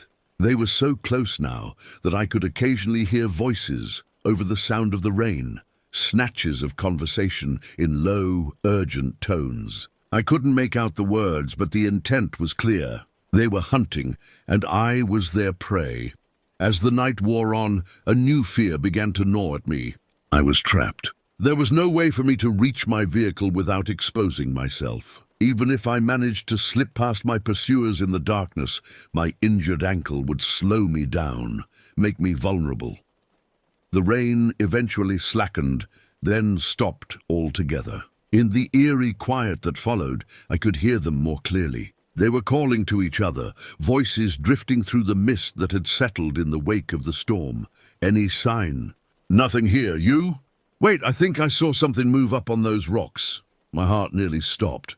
Had they spotted me? I held perfectly still, barely breathing, as a beam of light played across the rock face near my hiding spot. Long seconds passed as I waited for the shout that would signal my discovery. But it didn't come. The light moved on, and I heard footsteps receding into the forest. I allowed myself a small sigh of relief, but I knew it was only temporary. They were still out there, and they were getting closer. As the first light of dawn began to creep over the horizon, I made a decision. I couldn't stay here. Sooner or later they would find me. My only chance was to make a run for it, to try and reach my vehicle before they could close in. Slowly, painfully, I extracted myself from my hiding place. My entire body protested, stiff from hours of immobility and chilled to the bone. My injured ankle throbbed, a constant reminder of the disadvantage I faced. I paused at the edge of the outcropping, surveying the misty forest below. There was no sign of my pursuers, but I knew they were out there, waiting, watching. Taking a deep breath, I began my descent. Each step was agony, my ankle threatening to give way with every movement. But I pressed on, driven by the desperate need to escape this nightmare. As I reached the forest floor, a twig snapped underfoot. The sound seemed deafening in the pre-dawn quiet. I froze, certain that I had given away my position. For long moments I stood there, ears straining for any sound of approach. When none came, I began to move again, picking my way carefully through the underbrush. I had gone perhaps 100 yards when I heard it, a shout, followed by the crashing sound of someone running through the forest. They had spotted me. All pretense of stealth forgotten, I ran. My ankle screamed in protest, but I ignored it, driven by pure animal terror. Behind me, I could hear them closing in, their voices raised in excitement as they gave chase. The forest blurred around me as I ran, dodging trees and leaping over fallen logs. My lungs burned, my vision narrowed to a tunnel of desperate flight. I had no idea if I was even going in the right direction anymore. All that mattered was putting distance between myself and my pursuers. Suddenly, the trees thinned, and I burst out onto a dirt road. For a moment I stood there disoriented. Then through the lifting mist, I saw it, my car, parked where I had left it so many days ago. With a sob of relief, I stumbled towards it. Behind me, I could hear shouts of frustration as my pursuers realized I had reached the road. They were close, so close, but I had a head start. I reached the car, fumbling with shaking hands for my keys. As I wrenched open the door, I caught a glimpse of movement at the edge of the forest. A figure emerging from the trees, arm raised as if reaching for me. I threw myself into the driver's seat, slamming the door and jamming the key into the ignition. The engine roared to life, and I floored the accelerator, tires spinning in the muddy gravel before finding purchase. As I sped away, I caught one last glimpse in my rearview mirror, a group of men, standing at the edge of the forest watching my departure. Their stillness was somehow more terrifying than if they had been giving chase. I drove recklessly, far too fast for the winding forest road, but I couldn't bring myself to slow down. It wasn't until I reached the main highway, merging into early morning traffic, that I finally began to relax. The ordeal was over. I had escaped, But as the adrenaline faded and the full weight of what I had experienced settled over me, I realized that while I had left the forest behind, the terror of those days would stay with me forever. In the years since, I've tried to make sense of what happened in those woods. I've researched missing persons cases in the area, looked into local legends and myths, even considered reporting my experience to the authorities. But in the end, I've kept it to myself, unsure if anyone would believe me, and afraid of drawing the attention of whoever or whatever had hunted me through the wilderness. Sometimes, on dark nights when the wind howls outside my window, I find myself back in those woods, running for my life from an unseen threat. And I wonder, are they still out there waiting for unwary hikers to stray too far from the beaten path? And what would have happened if I hadn't made it to my car that morning?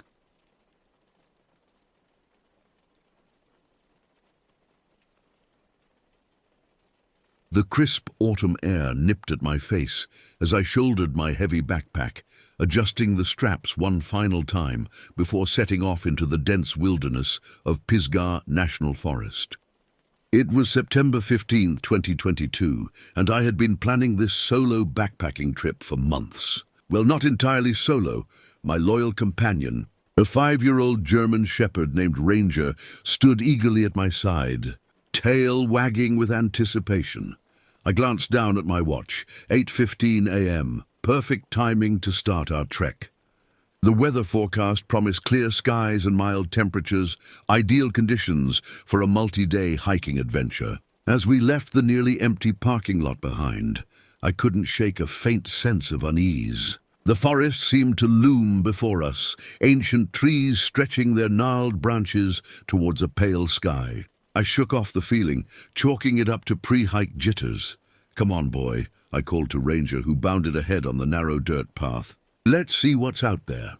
Our plan was to spend 3 days exploring the remote areas around Little Lost Cove, intentionally veering off established trails for a more challenging orienteering experience. I had my topographic maps, compass and GPS unit, along with enough supplies to last us nearly a week if necessary.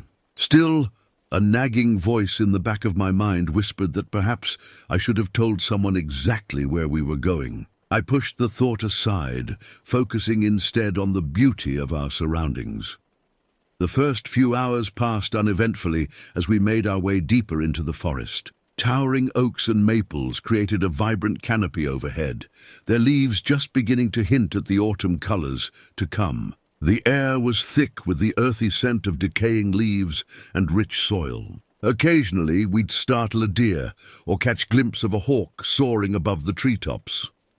By early afternoon, we had left all signs of established trails behind. I navigated carefully, using natural landmarks and my compass to keep us on track. We followed the winding path of a small creek, its crystal-clear water bubbling cheerfully over smooth river stones. The sound was soothing, almost hypnotic, and I found myself relaxing into the rhythm of our hike.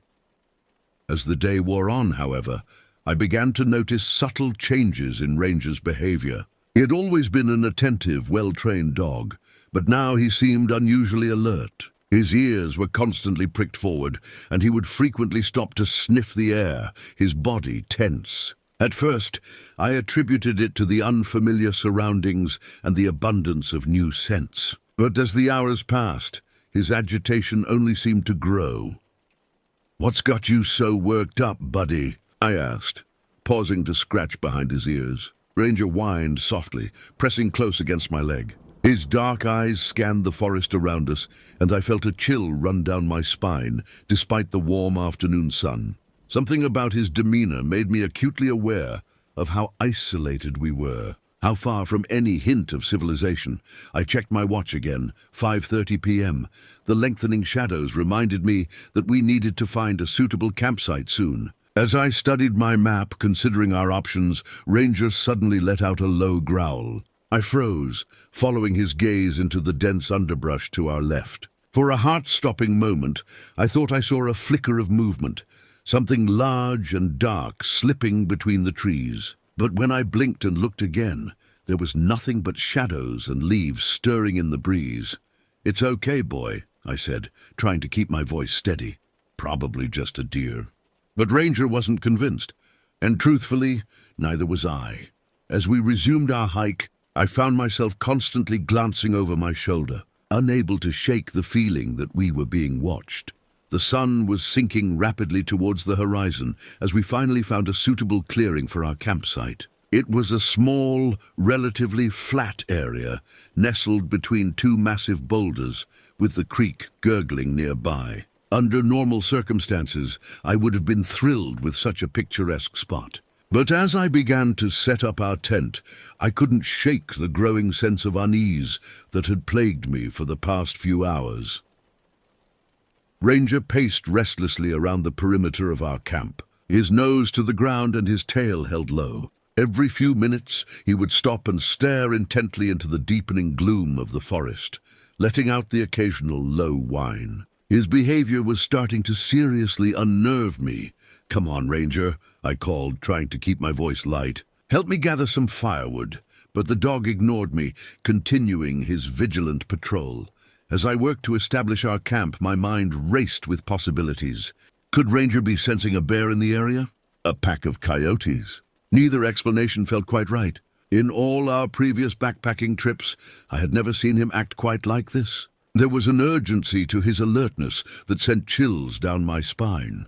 By the time I had the tent pitched and a small fire crackling, night had fully descended upon the forest. The once cheerful sounds of birdsong and rustling leaves had given way to an eerie silence, broken only by the occasional hoot of a distant owl. I heated up a simple meal of dehydrated stew, but found my appetite had vanished. Ranger refused to eat at all, instead positioning himself between me and the dark tree line, his ears constantly swiveling to catch any sound. As I sat by the fire, I tried to rationalize my growing fear. I was an experienced outdoorsman after all. I had encountered wildlife before and knew how to handle myself in the backcountry. But something about this night felt different. The darkness seemed to press in around our small circle of firelight, and the shadows cast by the flickering flames seemed to dance with a life of their own. I checked my watch. 11:45 p.m.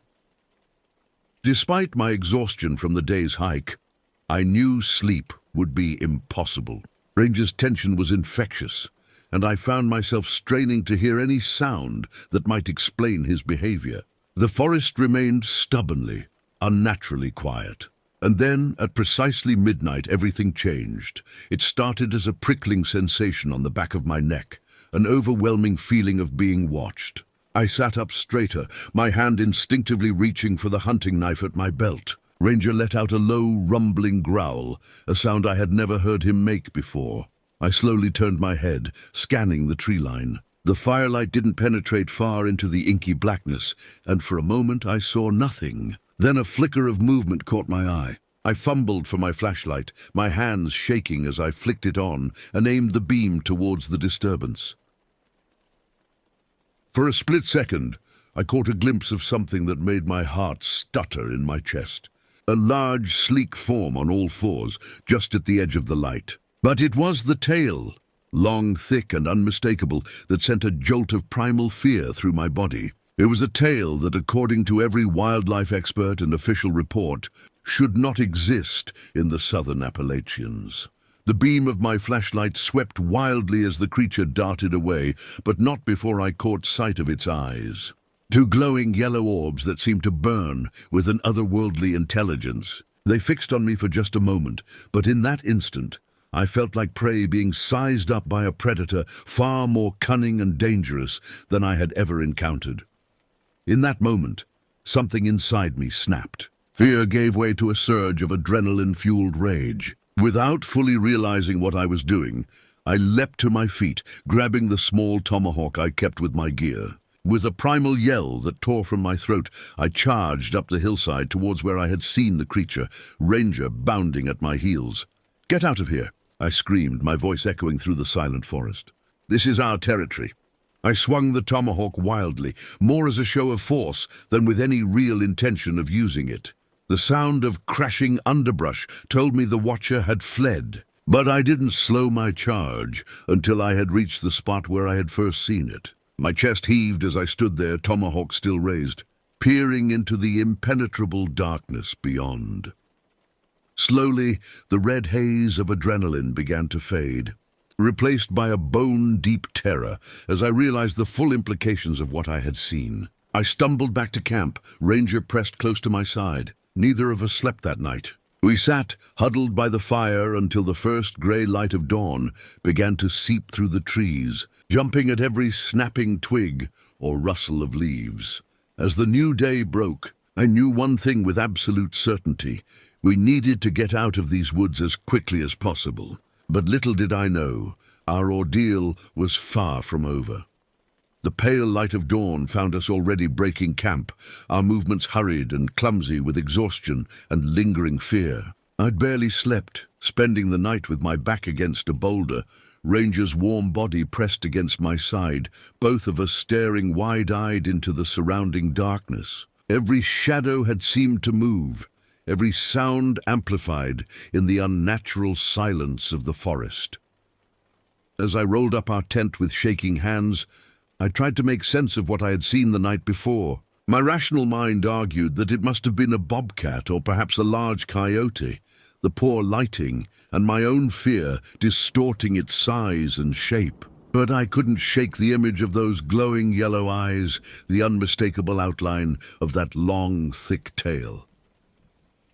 "Come on, boy," I said to Ranger, my voice sounding hollow in the still morning air. "Let's get the hell out of here." We set off at a brisk pace, following the creek upstream towards higher ground. My plan was to reach the ridgeline, which would give us a clearer path out of the forest and hopefully better cell phone reception to call for help if needed. Ranger stuck close to my heels, his usual enthusiasm for the trail notably absent. As we hiked, I couldn't shake the feeling that we were being followed. Every few minutes I would whirl around, certain I had heard the snap of a twig or the rustle of leaves behind us. But each time I saw nothing but the endless expanse of trees and underbrush. The forest felt different in the harsh light of day. What had seemed mysterious and beautiful just yesterday now felt oppressive and alien. The trees loomed overhead, their branches reaching out like gnarled fingers. Even the cheerful burbling of the creek seemed somehow sinister, as if it were trying to mask other, more ominous sounds. We had been climbing steadily for several hours when we finally reached the ridgeline. I paused to catch my breath and get my bearings, pulling out my map and compass. That's when I saw them, the tracks.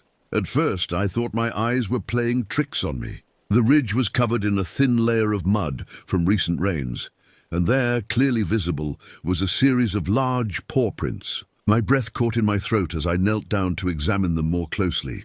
These were no ordinary animal tracks. They were huge, easily the size of my open hand, with distinct claw marks at the tips of each toe. The stride length between prints was massive, indicating an animal of considerable size. And the shape! My mind reeled as I recognized the unmistakable outline of feline pads. "No," I whispered, shaking my head in disbelief. "It's not possible." But there was no denying the evidence before my eyes. These were the tracks of a big cat, a very big cat. The kind of cat that, according to every wildlife expert and official report, had been extinct in the eastern United States for nearly a century. Mountain lion, cougar, catamount. The names echoed in my head as I stared at the tracks, my hands shaking as I fumbled for my camera to document what I was seeing. As I followed the trail of prints with my eyes, a horrifying realization dawned on me. The tracks ran along the ridgeline in both directions, ahead of us and behind. With a sickening lurch in my stomach, I understood what this meant. The creature had been paralleling our path, watching us from above as we made our way up from the creek bed. How long had it been stalking us? How close had it come while we slept? The questions tumbled through my mind, each more terrifying than the last. Ranger whined softly, pressing against my leg. I looked down at him, seeing my own fear reflected in his dark eyes. He had known all along, had been trying to warn me, and I, in my arrogance, had dismissed his instincts. "I'm sorry, boy," I murmured, scratching behind his ears. You were right. We never should have come here. As I stood there trying to decide our next move, a twig snapped in the forest to our left. Ranger's head whipped around, a low growl rumbling in his chest. I felt the hairs on the back of my neck stand up as I slowly turned to face the sound. For a moment all was still. Then, barely visible through the thick undergrowth, I caught a flash of tawny fur and the gleam of those terrible yellow eyes. My heart pounded in my chest as I realized the awful truth. Our stalker was done hiding. The hunt was on. Time seemed to stand still as I locked eyes with the predator lurking in the shadows. In that eternal moment, I felt a connection to our earliest ancestors, to the primal fear that must have gripped them when faced with a superior predator. My muscles tensed, every instinct screaming at me to run. But I knew better. Running would only trigger the creature's chase response. So with a strength I didn't know I possessed, I held my ground. I slowly reached for my hunting knife, the movement seeming to take an eternity. Easy, Ranger, I whispered, my voice barely audible. The dog was rigid at my side, his hackles raised and teeth bared in a silent snarl. The standoff lasted for what felt like hours, but was likely only seconds. Then, with a heart-stopping roar that seemed to shake the very trees, the mountain lion burst from the underbrush. It was magnificent and terrifying. Easily twice the size I had imagined, its muscular body rippled with power as it charged towards us. Those yellow eyes, now wide with predatory focus, were fixed squarely on me.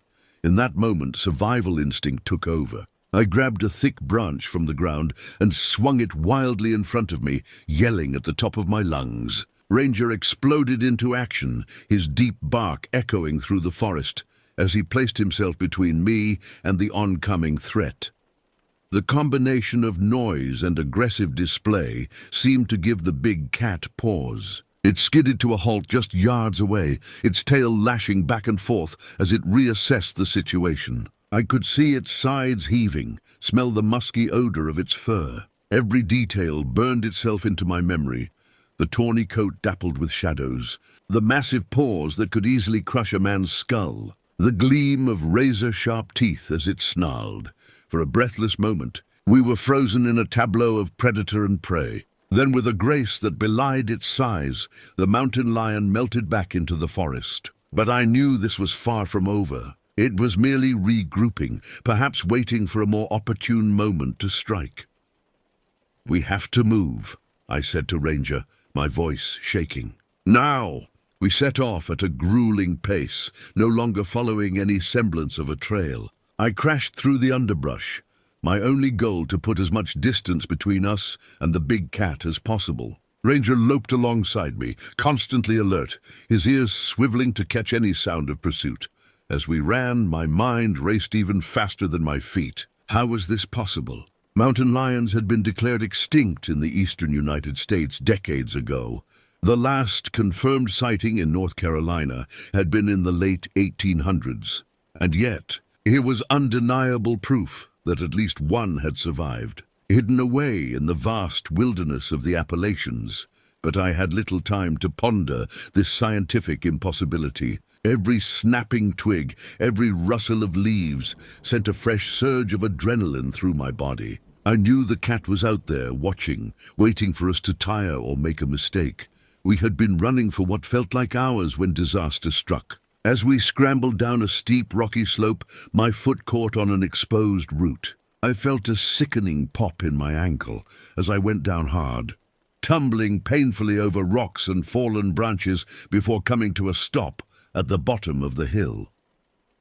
For a moment, I lay there gasping for breath, the world spinning around me. The pain hit like a sledgehammer, radiating from my ankle up through my entire leg.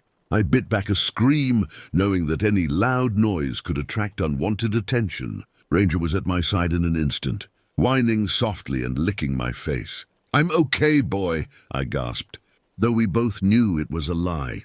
I forced myself to focus, to push through the haze of pain and assess my situation. My ankle was already swelling, and when I tried to put weight on it, agony shot through my leg. It wasn't broken, but a severe sprain seemed likely. Either way, our chances of outrunning the mountain lion had just plummeted. With Ranger's help, I managed to drag myself to the base of a large oak tree. I leaned against its trunk, trying to catch my breath and think clearly. The forest around us had gone eerily quiet, as if holding its breath in anticipation. I knew I had to act fast. Night would be falling in a few hours, and being caught in the open after dark was not an option. With trembling hands, I dug through my backpack, pulling out my first aid kit. I wrapped my ankle as tightly as I could bear, hoping to provide some stability. As I worked, I kept my eyes on the surrounding forest, hyper-aware of every shadow and movement. Ranger stood guard, his body tense and alert. I couldn't shake the feeling that our pursuer was out there, watching and waiting for the perfect moment to strike. Once my ankle was wrapped, I faced my next challenge, finding shelter. We were exposed here on the hillside, easy targets for any predator. I scanned our surroundings, looking for anything that might offer some protection. About 50 yards away, I spotted a formation of large boulders. If I could make it there, we might have a defensible position, something to put our backs against. But 50 yards might as well have been 50 miles in my current condition. I gritted my teeth and used a sturdy branch as a makeshift crutch. Each step was agony, but the alternative, waiting helplessly for the mountain lion to find us, was unthinkable. Ranger stayed close, occasionally letting me lean on him for support. Our progress was agonizingly slow. Every snapping twig or rustle of leaves sent a jolt of fear through me. I imagined yellow eyes watching from the shadows, biding their time as I limped pathetically towards safety. We were about halfway to the boulders when Ranger suddenly froze, his ears pricked forward. A low growl rumbled in his chest. I didn't need to ask what he had heard. I felt it too. The prickling sensation on the back of my neck. The absolute certainty that we were being watched. Slowly I turned my head, scanning the forest behind us. At first I saw nothing but trees and shadows. Then a flicker of movement caught my eye. My heart nearly stopped as I made out the sleek form of the mountain lion. Slinking low to the ground, its eyes fixed on us with predatory intensity. It was stalking us, using the underbrush for cover as it closed the distance. In that moment, I knew with terrible certainty that we would never make it to the boulders. Not both of us, at least. I looked down at Ranger, my loyal companion, who had been by my side through countless adventures. He met my gaze, and I swear I saw understanding in those intelligent eyes. Without hesitation, I made the hardest decision of my life. "Go, boy," I whispered, my voice choked with emotion. "Run, find help." Ranger whined, clearly reluctant to leave me. But he was a well-trained dog, and he understood commands. With one last look at me, he took off running towards the boulders.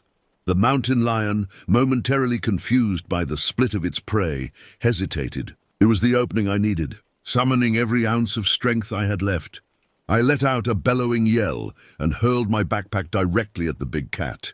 The unexpected projectile startled the predator, buying Ranger precious seconds to disappear into the forest. Then those yellow eyes turned back to me, narrowing with renewed focus. I stood my ground, heart pounding, as the mountain lion gathered itself to spring.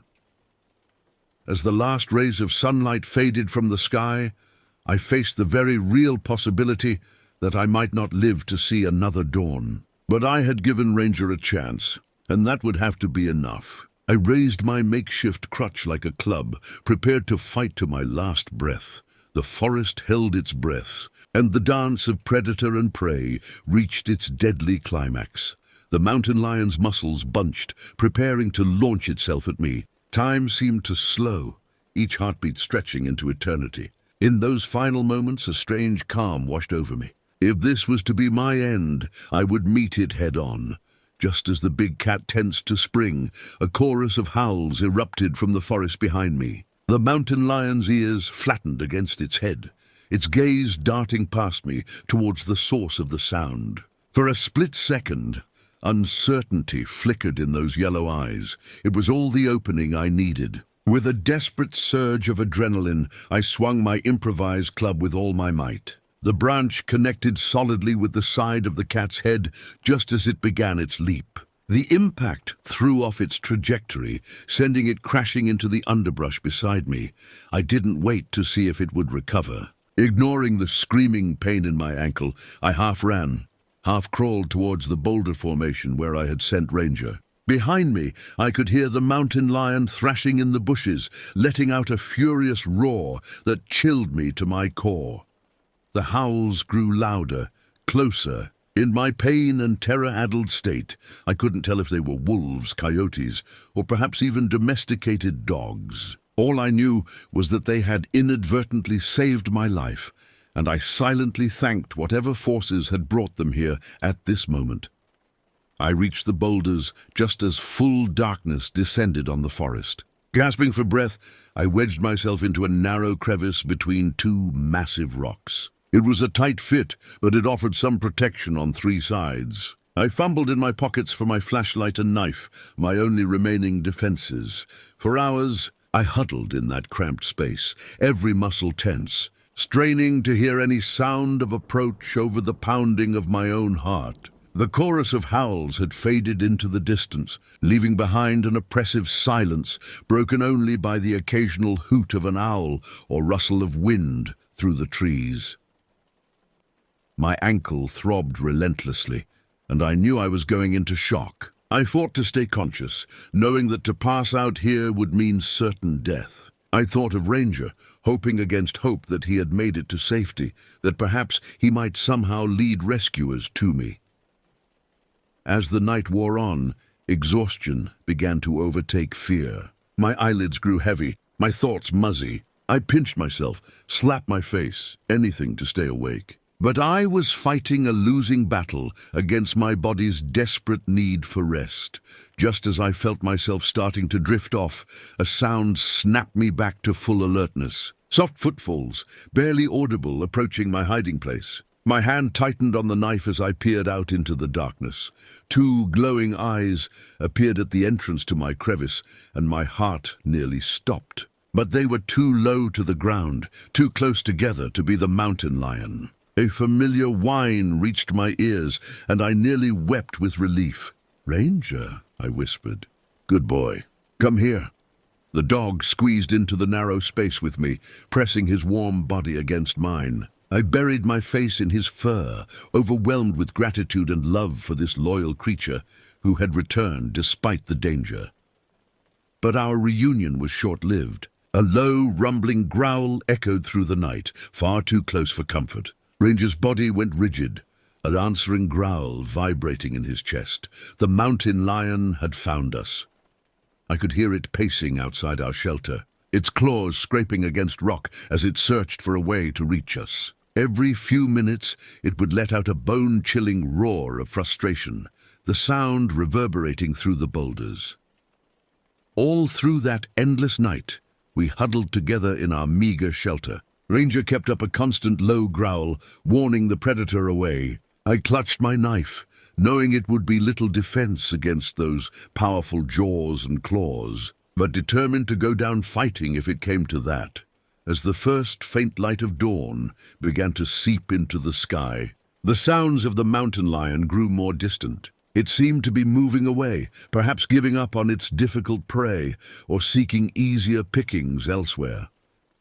I wanted desperately to believe we were safe, that the ordeal was over, but a nagging voice in the back of my mind whispered that this was far from finished. As I prepared to leave the relative safety of our rocky shelter and face whatever the new day might bring, I knew one thing with absolute certainty. The mountain lion was still out there, and it wasn't done with us yet. The pale light of dawn found me emerging cautiously from our rocky shelter, Ranger at my side. My body was stiff and aching from the long night spent in such cramped quarters, and my injured ankle throbbed with renewed intensity. But we were alive, and for the moment, that was enough. I scanned our surroundings warily, half expecting to see the mountain lion lurking nearby. But the forest seemed peaceful in the early morning light, filled with the gentle sounds of bird song and rustling leaves. Still, I knew better than to let my guard down. Our ordeal was far from over. My first priority was to assess our situation and form a plan. I'd lost my backpack during yesterday's confrontation, along with most of my supplies. All I had left were the clothes on my back, my hunting knife, a nearly empty water bottle, and a few energy bars I had stuffed in my pockets. My cell phone, unsurprisingly, showed no signal. I knew we needed to get out of these woods as quickly as possible, but with my injured ankle, that would be easier said than done. The nearest road was at least 10 miles away, over rough terrain. Under normal circumstances, I could cover that distance in a day. Now it might take 3 or 4, if I could make it at all. There was also the very real possibility that the mountain lion was still stalking us, waiting for another opportunity to strike. The thought sent a shiver down my spine, but I forced myself to stay focused. Panic wouldn't help us now. "All right, Ranger," I said, my voice hoarse from thirst and fatigue. "Let's get moving." Nice and slow. Using a sturdy branch as a walking stick, I set off in the direction I believed would lead us to the nearest road. Ranger stayed close, constantly alert for any sign of danger. Every step was agony, but I gritted my teeth and pressed on. We had no choice but to keep moving. The day passed in a haze of pain and exhaustion. I stopped frequently to rest, knowing I needed to conserve my strength. Each time we paused, I scanned our surroundings obsessively, jumping at every snapping twig or rustle of leaves. The feeling of being watched was constant, oppressive. As the sun began to sink towards the horizon, I knew we needed to find a safe place to spend the night. We had covered maybe 3 miles, painfully slow progress, but better than nothing. Up ahead, I spotted a small clearing with a fallen tree. It wasn't ideal, but it would have to do. I used my knife to cut away some branches, creating a small shelter in the hollowed-out trunk of the fallen tree. It wasn't much, but it would offer some protection from the elements and make us less visible to predators. As darkness fell, Ranger and I huddled together in our makeshift shelter. The night was filled with unfamiliar sounds. The hoot of owls, the rustle of small animals in the underbrush, and occasionally a distant roar that made my blood run cold. Sleep was impossible. I dozed fitfully, jolting awake at every sound, my hand tight around the handle of my knife. The next 2 days passed in much the same way. We would walk as far as I could manage, rest, then find shelter for the night. My progress was agonizingly slow, and I knew my chances of survival were dwindling with each passing hour. Dehydration and hunger were taking their toll, making me weak and lightheaded. But through it all, Ranger remained a constant, comforting presence. He seemed to understand the gravity of our situation, staying close and offering silent support. More than once, his keen senses alerted me to potential danger, allowing us to change course or find cover. On the afternoon of the 3rd day, as I was beginning to lose hope of ever making it out of these woods alive, I heard a sound that nearly brought me to tears, the distant rumble of a vehicle on a road. With renewed energy, I pushed myself harder, ignoring the screaming pain in my ankle. Ranger seemed to sense my urgency, leading the way with newfound enthusiasm. As we crested a small hill, I finally saw it, a narrow dirt road winding through the trees. Relief flooded through me, so intense it made me dizzy. But as I took a step forward, a twig snapped behind us. Ranger's hackles rose, a low growl rumbling in his chest. Slowly, I turned around, and my heart nearly stopped. There, not 20 yards away, stood the mountain lion. Its yellow eyes were fixed on us with predatory intensity, its powerful muscles coiled and ready to spring. It had been following us all along, waiting for this final moment of vulnerability.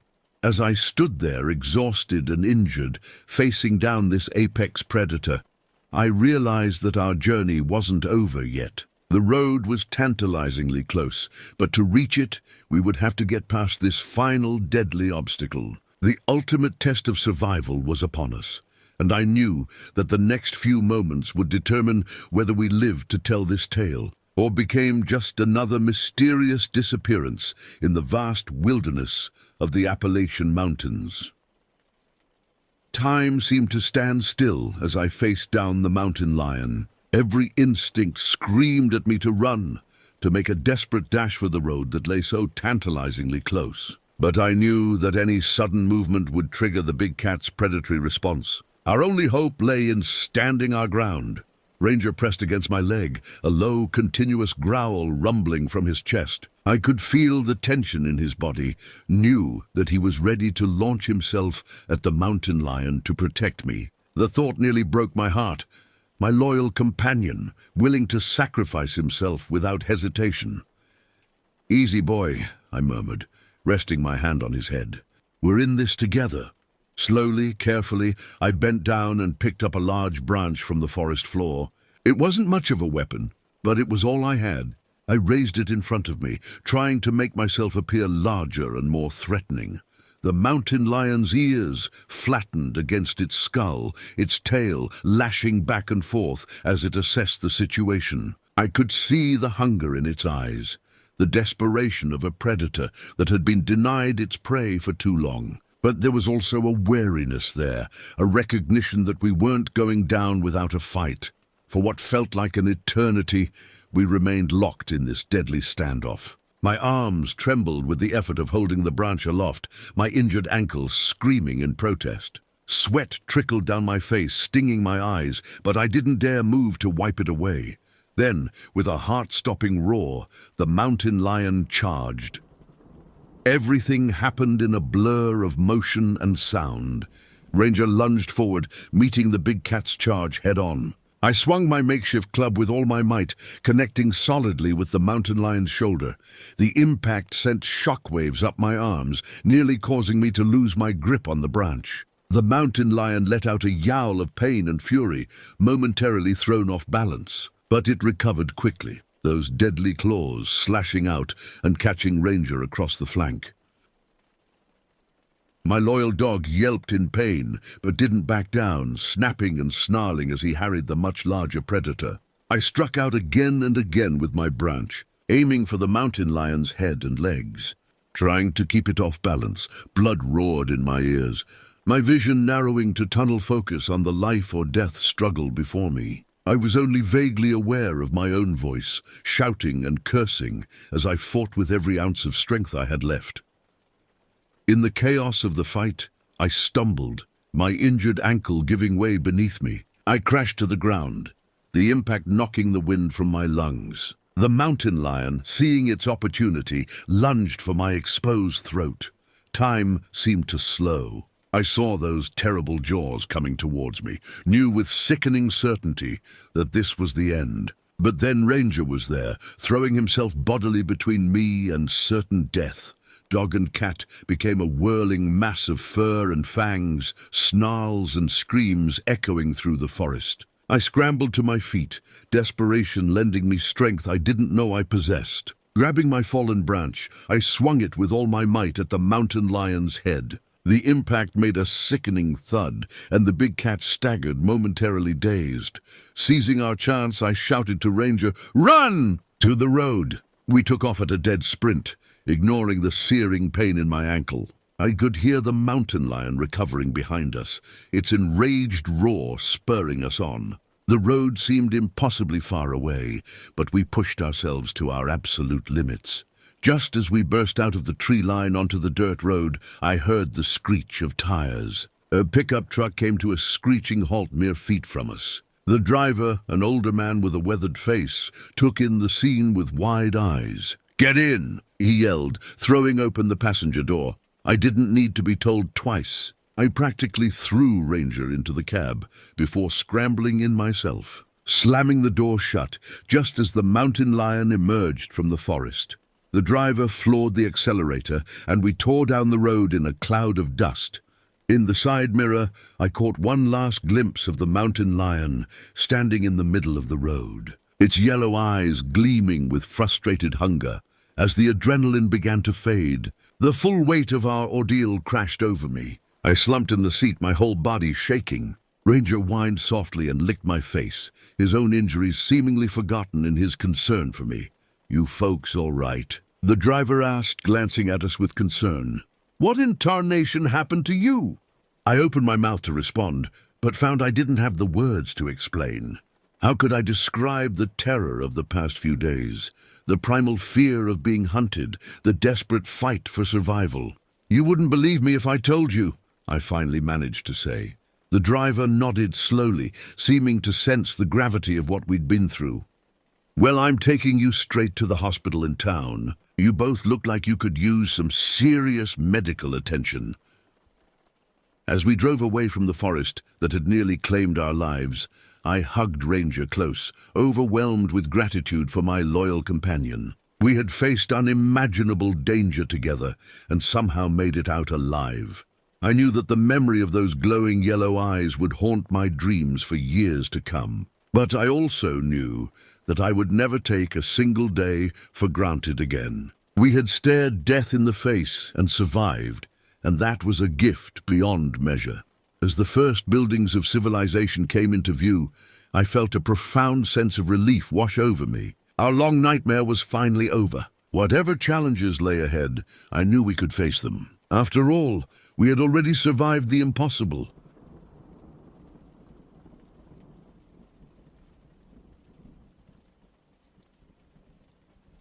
It was late autumn of 2015, and the Central Valley nights were getting longer.